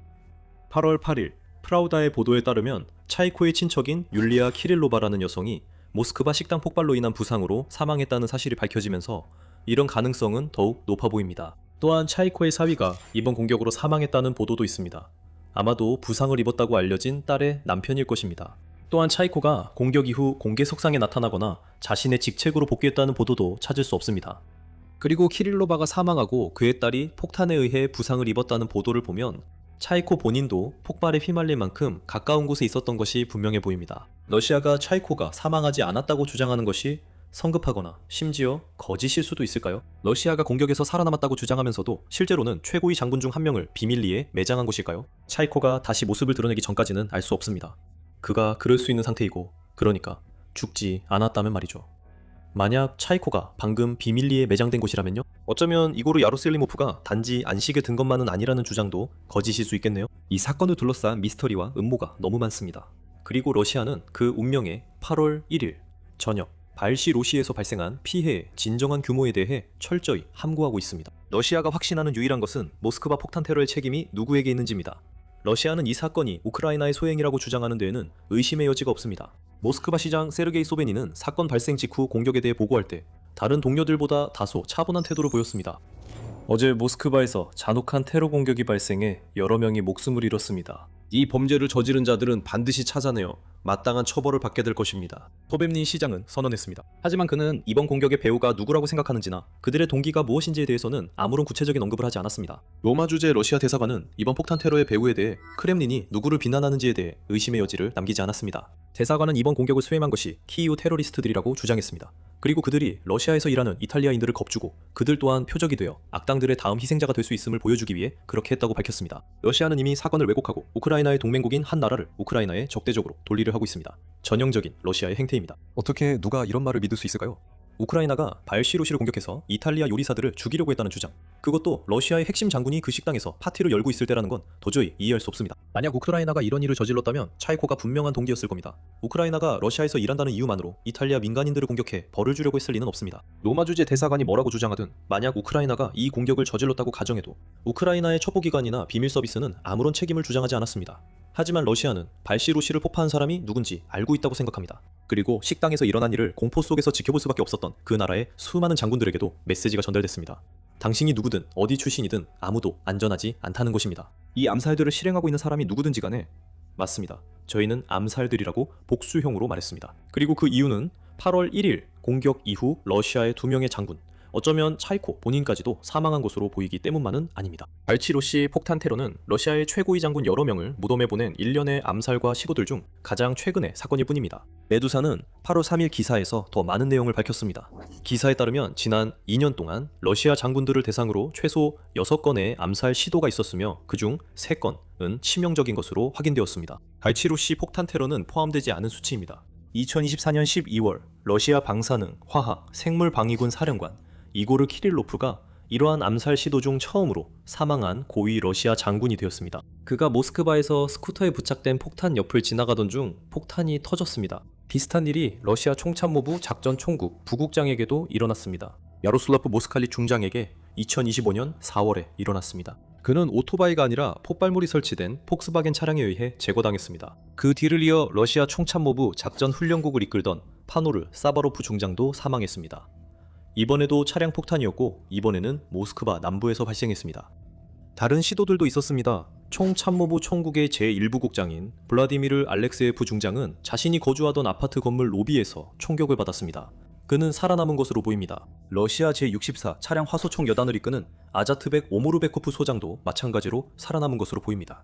이 여단은 2022년 2월 키이우 침공을 시도했던 부대입니다. 이로 인해 그는 특히 부차에 있는 사람들에게 매우 우선순위가 높은 표적이 되었습니다. 오모르베코프는 부차의 학살자 중 한 명으로 침공 초기 몇 주 동안 수백 명의 민간인을 살해하고 고문한 책임이 있습니다.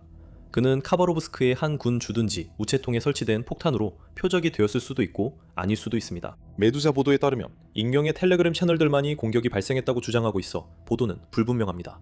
이 모든 일에서 한 가지 분명한 점은 발치로시에서 일어난 일이 단발성 사건이 아니었다는 것입니다. 이것은 러시아 장군들을 매우 두렵게 만드는 일련의 패턴의 일부이며 특히 이번 사건이 모스크바 한복판에서 또 다른 암살 시도였다는 점에서 더욱 그렇습니다. 누군가, 그리고 우리가 확실히 우크라이나라고 말하는 것은 아니지만 러시아 권력의 중심부에서 활동하는 요원이 있습니다.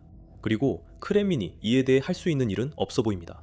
러시아는 장군들을 보호하려고 애쓰었습니다. 보리시, 로시 내부에서 차르코 암살 시도가 있었을 때처럼 보안 조치들이 시행되고 있습니다. 하지만 그 어떤 조치도 충분하지 않습니다. 러시아는 암살범들을 찾지 못하고 있고 찾지 못한다면 아무것도 할 수 없습니다. 이런 암살을 실행하는 사람이 있다면 모스크바 내부에 눈과 귀 역할을 하는 스파이 네트워크 전체를 가지고 있을 것입니다. 그들은 잠재적인 표적들을 추적하고 있습니다. 러시아의 엘리트들은 어디로 가야 할지 모릅니다.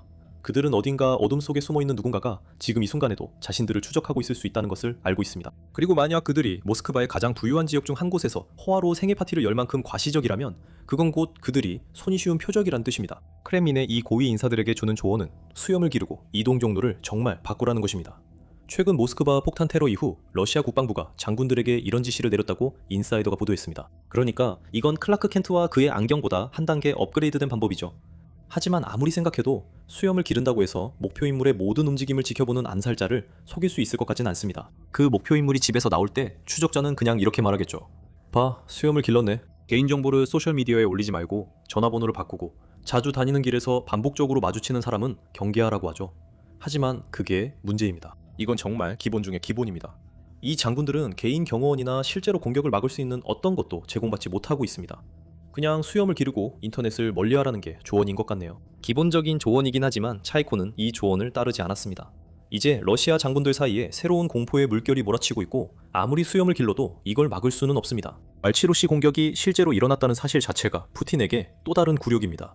이 전쟁은 이미 굴욕으로 가득 차 있었죠. 몇 주마다 이런 일이 반복되고 있습니다. 이제 또 다른 헤드라인이 등장했는데 마치 종말의 시작처럼 들립니다. 러시아 경제는 휘청거리고 있고 크림반도는 고립되어 있으며 크렘린 정권의 군인들은 수만 명씩 죽어가고 있습니다. 이제 대부분의 러시아인들은 이 전쟁이 끝나고 러시아가 평화 협상을 진행하기를 원합니다. 그리고 매번 우크라이나 전쟁이 얼마나 더 오래 계속될 수 있을지에 대한 같은 근본적인 질문이 따라옵니다. 하지만 이것이 잘못된 질문이거나 적어도 잘못된 대상을 향한 질문이라고 주장할 수 있습니다. 왜냐하면 푸틴이 이 전쟁을 얼마나 더 지속할 수 있느냐에 대한 솔직한 대답은 사실 탱크나 드론에 관한 것이 아니기 때문입니다. 또는 특정 마을이나 도시 주변에서 매달 몇 킬로미터의 영토가 바뀌는지에 관한 것도 아닙니다. 그것은 훨씬 덜 눈에 띄고 어딘가에서는 훨씬 되돌리기 어려운 무언가에 관한 것입니다. 지난 4년 동안 우크라이나 전쟁은 러시아가 단순히 치르는 전쟁이 아니라 러시아의 전체 내부 시스템을 움직이는 원동력이 되었습니다. 그리고 그것은 전체 문제를 바꿉니다. 왜냐하면 그게 사실이라면 블라디미르 푸틴에게 가장 두려운 시나리오는 전쟁에서 지는 것이 아니라 이기는 것이기 때문입니다. 가장 직관에 반하는 부분부터 시작해 봅시다. 왜냐하면 그 부분이 가장 많은 증거를 가지고 있기 때문입니다. 지난 몇 년 동안 우리는 제재와 전장에서의 손실이 러시아 경제를 서서히 질식시키고 있다는 생각에 익숙해졌습니다. 그리고 결국 그 압박이 모스크바를 협상 테이블로 이끌 것이라고 생각합니다. 물론 러시아 경제에 실제로 압박이 가해지고 있고 그것이 의미 있는 효과를 내고 있습니다. 하지만 그건 쉽게 할 수 있습니다. 2023년과 2024년에 강하게 반등한 후 국내 총생산 성장률은 2025년과 2026년 초에 대략 1% 수준으로 둔화되었습니다. 러시아 경제개발부는 경제가 0.3% 감소했다고 보고했습니다. 이 수치는 작아 보일 수 있지만 전시 지출을 재정 압박 없이 유지하기 위해 필요한 성장 속도에는 훨씬 못 미치는 수준입니다. 하지만 전쟁은 러시아에 단순히 돈 만들기 한 것이 아니라 그 전쟁을 지원하기 위해 국가 전체의 경제 기반을 재건해야 했습니다. 그리고 지금 러시아 경제는 실제로 전쟁이 계속되는 것에 의존하고 있습니다. 이는 우크라이나가 전쟁 종식에 의존하는 것만큼이나 마찬가지입니다. 이 점은 러시아 노동자들이 어디에 고용되어 있는지를 보면 가장 잘 드러납니다. 2021년 이후로 러시아 노동력 중 방위 산업에 종사하는 비율은 4% 미만에서 5%를 조금 넘는 수준으로 증가했습니다. 이것을 사람 수로 환산하기 전까지는 별로 많지 않게 들릴 수도 있습니다. 약 380만 명의 러시아인들이 군산 복합체와 직접적으로 연관된 분야에서 일하고 있으며 이는 침공이 시작된 이후 50만 개 이상의 일자리가 증가한 것입니다. 그리고 이 일자리들은 평범한 일자리가 아닙니다. 방위 산업 분야의 임금은 연간 30%에서 60%까지 오르고 있으며 이런 임금 인상은 예전에는 상상도 할 수 없었던 러시아에서 물가 상승률을 훨씬 앞지르고 있습니다. 10년 동안 침체되어 있던 지방 소도시들에서 방위 산업 공장의 임금은 완전히 판도를 바꿔놓았습니다. 러시아는 무기 생산에 엄청나고 전례 없는 국가 자금을 쏟아붓고 있으며 그 지출은 임금, 소비, 그리고 그렇지 않으면 줄어들었을 지역 예산까지 파급 효과를 미치고 있습니다. 이 전략은 전시 경제를 유지한다는 좁은 의미에서는 효과를 거두고 있습니다. 공식적으로 군사비 지출은 러시아 GDP의 약 7-8% 수준에 머물러 있습니다. 비공식적으로는 일부 추정에 따르면 관련 예산 항목에 숨겨진 모든 것을 감안할 때 실제 수치는 12%에 가까운 것으로 나타납니다. 어느 쪽이든 우리는 소련 시절 이후 러시아에서 그 어떤 곳에서도 존재하지 않았던 규모의 전시경기 부양책에 대해 이야기하고 있는 것입니다. 이것이 전쟁이 끝난 후 경제에 어떤 일이 일어날 것인가 라는 문제로 이어집니다. 바로 이 부분에서 지난 1년 동안 러시아 분석가들 사이에서 정말로 주목할 만한 주장이 제기되고 있습니다. 그리고 그 주장은 러시아 대통령 블라디미르 푸틴이 전쟁의 첫 해보다 평화의 첫 해를 감당하는 것이 더 어려울 수 있다는 것입니다. 다시 말해 푸틴 대통령은 아마도 전쟁을 한 해 더 지속하는 것이 평화의 첫 해를 맞이하는 것보다 더 쉽게 감당할 수 있을 것입니다. 그리고 그것은 평화가 굴욕적이거나 패배처럼 보이기 때문이 아니라 물론 그런 점들도 그에게 중요하지만 순전히 경제적인 메커니즘 때문입니다. 89개의 러시아 연방지역 중 74곳이 2025년에 예산 적자를 기록했는데 이는 전년도 50곳에서 증가한 수치입니다. 연방정부의 적자 자체도 올해 상반기 만에 연간 목표치를 넘어섰습니다. 그리고 이 모든 일은 전쟁 경제가 여전히 전속력으로 돌아가고 있는 상황에서 벌어지고 있습니다. 실제로 전투가 멈추고 이를 유지하기 위한 자금 지원도 중단되는 진정한 동원 해제는 전시 체제를 뿌리째 흔들 것입니다. 수십 개 지역 경제를 떠받치고 있는 소득 지원이 그 돈의 힘으로 지역 정부들이 했던 모든 약속들을 남겨둔 채 사라지게 됩니다. 이건 단순히 모스크바에서 재정 이전으로 메울 수 있는 장부상의 문제가 아닙니다. 구조적인 구멍입니다. 그리고 동원 해제의 또 다른 측면, 바로 사람들도 있습니다. 2025년에 러시아는 40만 명이 넘는 계약직 군인을 모집했는데 이들은 결국 집으로 돌아와서 일자리를 찾아야 합니다. 그렇게 많은 사람들을 한 번에 노동시장에 다시 내보내는 것만으로도 실업률이 크게 오를 수 있습니다. 기억하세요. 저 숫자는 2025년 한 해의 수치입니다. 그리고 러시아는 2026년에 모집을 더욱 늘릴 계획을 세우고 있으며 전선에 꾸준히 병력을 공급하기 위해 연중 징집제로 전환하려 하고 있습니다. 실제로 갑자기 일자리를 잃게 될 사람들의 수는 100만 명에 육박하거나 그 이상이 될 가능성이 높습니다. 그리고 우리는 이 남성들이 어떤 일자리에 적합한지 또한 고려해야 합니다. 전쟁에서 익히는 특정 기술들은 민간 분야에서의 수요가 거의 없습니다. 2025년의 추정에 따르면 이미 제대된 군인들 중 약 43%가 민간 일자리를 찾지 못했습니다. 그 수치를 훨씬 더 많은 귀한 군인들로 곱하고 전투에서 오는 심리적 부담까지 더하면 아무 할 일도 없고 감사할 이유도 없는 무장하고 훈련된 환멸을 느끼는 젊은 남성들이 대거 생겨날 수밖에 없는 조건이 됩니다. 그래서 크렘린의 가장 가능성 높은 길은 깔끔한 평화와 그에 이은 순조로운 전환이 아닙니다. 시간을 끄는 점진적 제대가 이어질 가능성이 높습니다. 이 과정에서 참전 용사들은 계속 군복을 입고 자금은 계속 흘러들어가며 전체 체계는 속도는 줄었어도 여전히 상당한 수준으로 무기한 유지됩니다.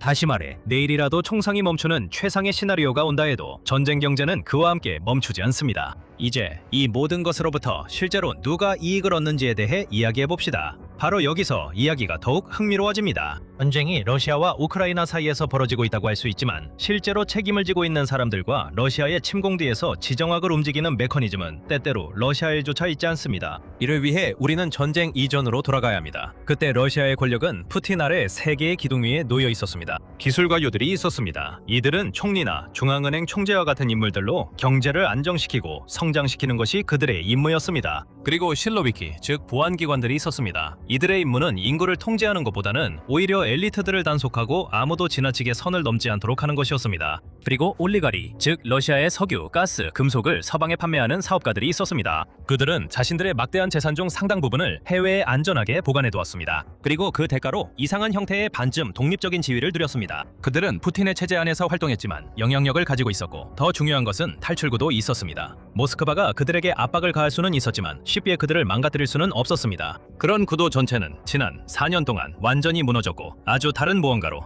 재구성되었습니다. 기술 관료들은 여전히 남아있지만 그들의 역할은 완전히 바뀌었습니다. 그들은 예전에는 번영을 구축하는 역할을 했습니다. 이제는 단지 체제가 멈추지 않도록 유지하는 데 집중하고 있습니다. 러시아는 서방 자본시장에 대한 접근을 잃었습니다. 2025년 말까지 약 3천억 달러에 달하는 러시아의 외환 보유고가 해외에서 동결된 상태로 남아있는 것으로 추정됩니다. 국가 비상시를 대비한 국부펀드 역시 전쟁 전 유동성 가치의 40% 미만으로 줄어들었습니다. 한때 연방 예산의 3분의 1 이상을 차지했던 에너지 수입은 이제 약 4분의 1 수준으로 감소했습니다. 러시아가 수출 방향을 바꾸고 제재에 적응하면서 석유와 가스 수입은 변동이 있었지만 전반적으로 감소한 것입니다. 금리는 다른 거의 모든 국가 경제에서 국가 비상사태로 간주될 만한 수준에 머물러 있습니다. 기술 관료들은 그 어느 때보다 열심히 일하고 있지만 동시에 영향력은 점점 줄어들고 있습니다. 전쟁 경제에서는 무기 예산을 통제하지 않는 사람들이 우선순위를 정하지 못하기 때문입니다. 그들은 그저 뒤처리를 할 뿐입니다. 올리가르히들은 상황이 훨씬 더 나빴습니다. 그들의 독립성은 전적으로 러시아에 손이 닿지 않는 안전한 곳에 보관된 돈에 기반하고 있었기 때문입니다. 이 모든 것은 거의 하룻밤 사이에 서방의 제재로 사라졌고 크렘린은 그 취약점을 이용했습니다. 침공 이후 러시아 법원은 기술적으로는 국유화라고 불리는 일련의 조치를 감독해왔지만 이는 더 정확하게는 수용이라고 할 수 있습니다. 압류된 총가치에 대한 추정치는 집계하는 사람에 따라 다르지만 보수적으로 보면 2022년에서 2025년 사이 러시아 루블로 약 500억 달러 상당으로 추산됩니다. 그리고 규모나 실제 숫자와 상관없이 그 패턴은 분명합니다. 자산이 전략자산으로 지정되고 소유권이 소급적으로 문제 제기되며 법원은 신속하게 움직여 때로는 소송이 제기된 지 며칠 만에 판결을 내리기도 합니다. 이게 어떻게 보이는지 예를 들자면 금광재벌 컨스탄틴 스트로코프의 사례를 들어보겠습니다. 그는 러시아에서 세 번째로 큰 금생산업체를 지배했고 오랫동안 충성스럽지만 눈에 띄지 않는 크렘린 측 인물로 여겨졌습니다. 2025년에 그는 수십 년 전 불법 민영화를 통해 회사를 인수했다는 혐의를 받았습니다. 그가 출국을 시도하던 중 여권이 무효화된 것으로 전해졌습니다. 며칠 만에 법원은 그의 지분 대부분을 국가로 이전했습니다. 이것은 정권에 반대한 반체제 인사가 처벌받은 것이 아니었습니다. 이것은 푸틴 자신의 정당 소속의 지역관리가 명목상의 충성심만으로는 더 이상 안전이 보장되지 않는다는 사실을 깨닫게 된 사건이었습니다. 이 모든 결과로 인해 상층고에는 다른 형태의 경제가 생겨났습니다. 전쟁 전 러시아는 일종의 사적 자본 과두제였으며 대기업이 크렘린과 세계 시장 사이의 중개자 역할을 했습니다. 이제 새로운 충성파 계층은 서방과의 대립이 계속되는 것에 직접적으로 의존하는 부를 갖게 되었습니다. 그들이 가장 두려워하는 것은 이전 소유주의 복귀입니다. 이 모든 것은 한때 러시아를 타협으로 이끌 만큼 부유했던 집단이 이제는 갈등이 결코 끝나지 않는데 전 재산이 달려있는 집단으로 대체되었다는 것을 의미합니다. 그렇다면 옛 올리가르들이 남긴 공백을 누가 채웠을까요? 바로 여러분이 예상하는 그런 집단들입니다. 보안기관들은 해마다 새로운 인력과 권한을 추가하며 꾸준히 성장해왔고 국가 방위군을 중심으로 한 또 다른 내부 군대도 수십만 명 규모로 확장되었습니다. 푸틴에게 직접 보고하는 이 부대의 유일한 목적은 외부의 적이 아니라 자국 국민으로부터 정권을 보호하는 것입니다. 그리고 무엇보다도 한때 러시아 경제에서 비교적 주변적인 존재였던 군산복합체 자체가 이제는 아마도 국내에서 가장 강력한 경제 주체가 되었습니다. 수백만 명을 고용하고 있습니다. 전체 지역 경제를 이끌고 있으며 국방 예산이 계속 증가해야만 부를 유지할 수 있는 새로운 전쟁 수의 엘리트층을 만들어내고 있습니다. 그래서 오늘날 러시아에서 진정한 경제적 권력을 가진 사람들은 전쟁을 비즈니스를 위한 불가피한 비용으로 조용히 참는 것이 아닙니다. 그들은 어떤 면에서 전쟁의 산물입니다. 그들의 지위, 부, 그리고 기소로부터의 보호 모두가 전쟁이 계속되는 것에 달려 있습니다. 그리고 평화로부터 이익을 얻었을 옛 기술 관료와 과두계층은 실제로 평화를 추진하는 데 필요한 영향력을 체계적으로 박탈당했습니다. 이 모든 것을 하나로 묶고 러시아의 국경을 완전히 넘어서는 문제로 이어집니다. 러시아와 중국의 무역 관계에는 무슨 일이 일어나고 있을까요? 이제 본격적으로 들어가기 전에 밀리터리 쇼를 구독하는 것 잊지 마세요. 저희 영상에서는 러시아와 중국의 관계와 양국을 둘러싼 지정학적 변화에 대해 더 자세히 다루고 있습니다. 지난 몇 년 동안 러시아와 중국이 점점 더 가까워지고 있다는 것이 일반적인 이야기였습니다. 베이징이 유럽이 더 이상 원하지 않는 석유와 가스를 사들이면서 일종의 반서방축이 형성되고 있습니다. 완벽한 예로 두 나라 간의 무역은 2024년에 사상 최고치를 기록했습니다. 2,370억 달러를 훨씬 넘었고 이는 전년 대비 25% 이상 증가한 수치입니다. 중국이 러시아 에너지 수출에서 차지하는 비중은 전쟁 전 전체의 약 4분의 1에서 현재는 거의 40%에 가까워졌습니다. 하지만 그 관계를 좀 더 자세히 들여다보면 동등한 파트너십이 아니라는 것을 알 수 있습니다. 러시아는 한 가지 의존을 더 나쁜 의존으로 바꾼 셈입니다. 반면에 러시아 연료 수입에서 중국이 차지하는 비중은 비교적 소폭만 증가했습니다. 이는 의존 관계가 거의 일방향이라는 뜻입니다. 이런 상황은 베이징의 가격에 대한 엄청난 영향력을 줍니다. 전쟁 초기에는 중국에 판매되는 러시아 원유의 할인율이 18%까지 치솟았고 한동안 완화되었다가 최근 서방의 제재가 더욱 강화되면서 다시 오르고 있습니다. 2026년 중국은 러시아 전체 원유 수출의 절반가량을 구매하고 있었고 가스, 석유 제품, 심지어 석탄과 같은 다른 수출 품목에서도 압도적인 비중을 차지하고 있었습니다. 중국은 이러한 위치를 이용해 강경하게 협상하며 모스크바에 재정적 확실성을 줄 수 있는 장기 계약보다는 유연한 단기 계약을 선호합니다.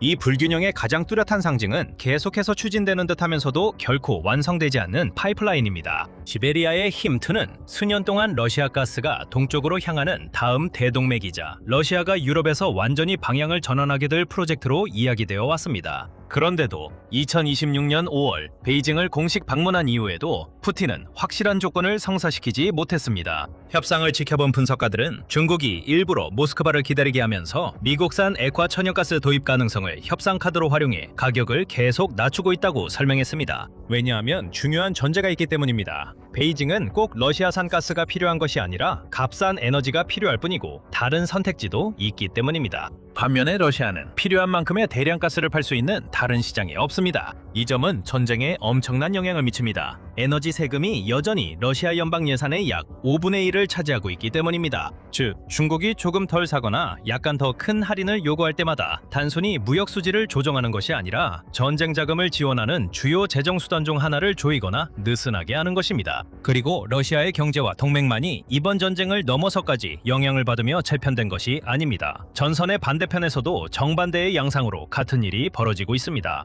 유럽에서는 2022년 이전에는 거의 아무도 예상하지 못했던 일이 일어났습니다. 냉전 이후 볼 수 없었던 규모로 구조적이고 엄청난 비용이 드는 채무장이 이루어졌습니다. 유럽연합 전체의 국방 지출은 2021년에서 2025년 사이에 75% 이상 증가했습니다. 2025년 한 해에만 유럽의 나토 회원국들이 동맹의 기존 GDP 대비 2% 목표를 달성하거나 초과하기 시작했습니다. 그리고 그 목표 자체도 이미 대체되었습니다. 나토의 새로운 기준은 2026년 정상회담에서 공식적으로 채택되었으며 5%를 향해 나아가고 있습니다. 그리고 지금 유럽 정부들 사이의 논의는 이 수준의 지출을 유지할지에 대한 것이 아닙니다. 앞으로 수년, 어쩌면 수십 년 동안 어떻게 지속할 것인가에 대한 것입니다. 대부분은 2026년 6월 헤이그 공약을 채택했습니다. 국방비로 3.5%를 그리고 국가방위를 지원하는 더 넓은 인프라와 네이토 상호 연결성을 위해 추가로 1.5%를 지출하기로 했습니다. 하지만 자금을 마련하는 것과 실제 군사 능력을 구축하는 것은 매우 다른 두 가지 문제로 드러났습니다. 수년간 기록적인 지출에도 불구하고 최근 동맹국들의 조달 데이터를 분석한 결과 유럽의 장비 비축량은 여전히 2021년 수준보다 낮은 것으로 나타났습니다. 수십억 달러가 우크라이나 지원, 신규 계약, 긴급 생산 라인에 투입되었지만 전체 재고는 여전히 줄어들었습니다. 나토 자체의 2026년 포탄 생산 목표가 완전히 달성된다 하더라도 러시아의 국내 포탄 생산량과 대략 비슷한 수준에 불과할 것입니다. 여기에 러시아가 북한으로부터 추가로 받는 공급량은 아직 고려하지 않은 상태입니다. 동등함은 억제력이 아니라 그저 간신히 보조를 맞추는 수준에 불과합니다. 동시에 유럽은 러시아와의 에너지 관계를 점차 해체해 왔습니다. 전쟁 전에는 러시아산 가스가 유럽연합의 파이프라인 및 LNG 수입의 약 45%를 차지했습니다. 2025년에는 이 비율이 약 12%로 떨어졌습니다. 2026년에는 중동을 둘러싼 정치적 불안정으로 인해 유럽이 온건한 접근 방식을 취하며 러시아로부터의 수입을 대략 13% 수준으로 유지했습니다. 더 중요한 것은 2026년 초에 채택된 새로운 규제가 확정적인 종료 시점을 정해 2026년 말까지 남아있는 러시아산 LNG를 완전히 단계적으로 중단하도록 했다는 점입니다. 파이프라인 가스도 2027년 가을까지 단계적으로 중단될 예정입니다. 일부 추산에 따르면 이는 러시아의 연간 약 100억 달러에 달하는 에너지 대금이 완전히 사라지는 셈입니다. 완전히 사라지는 것이죠. 이 두 가지를 합쳐보면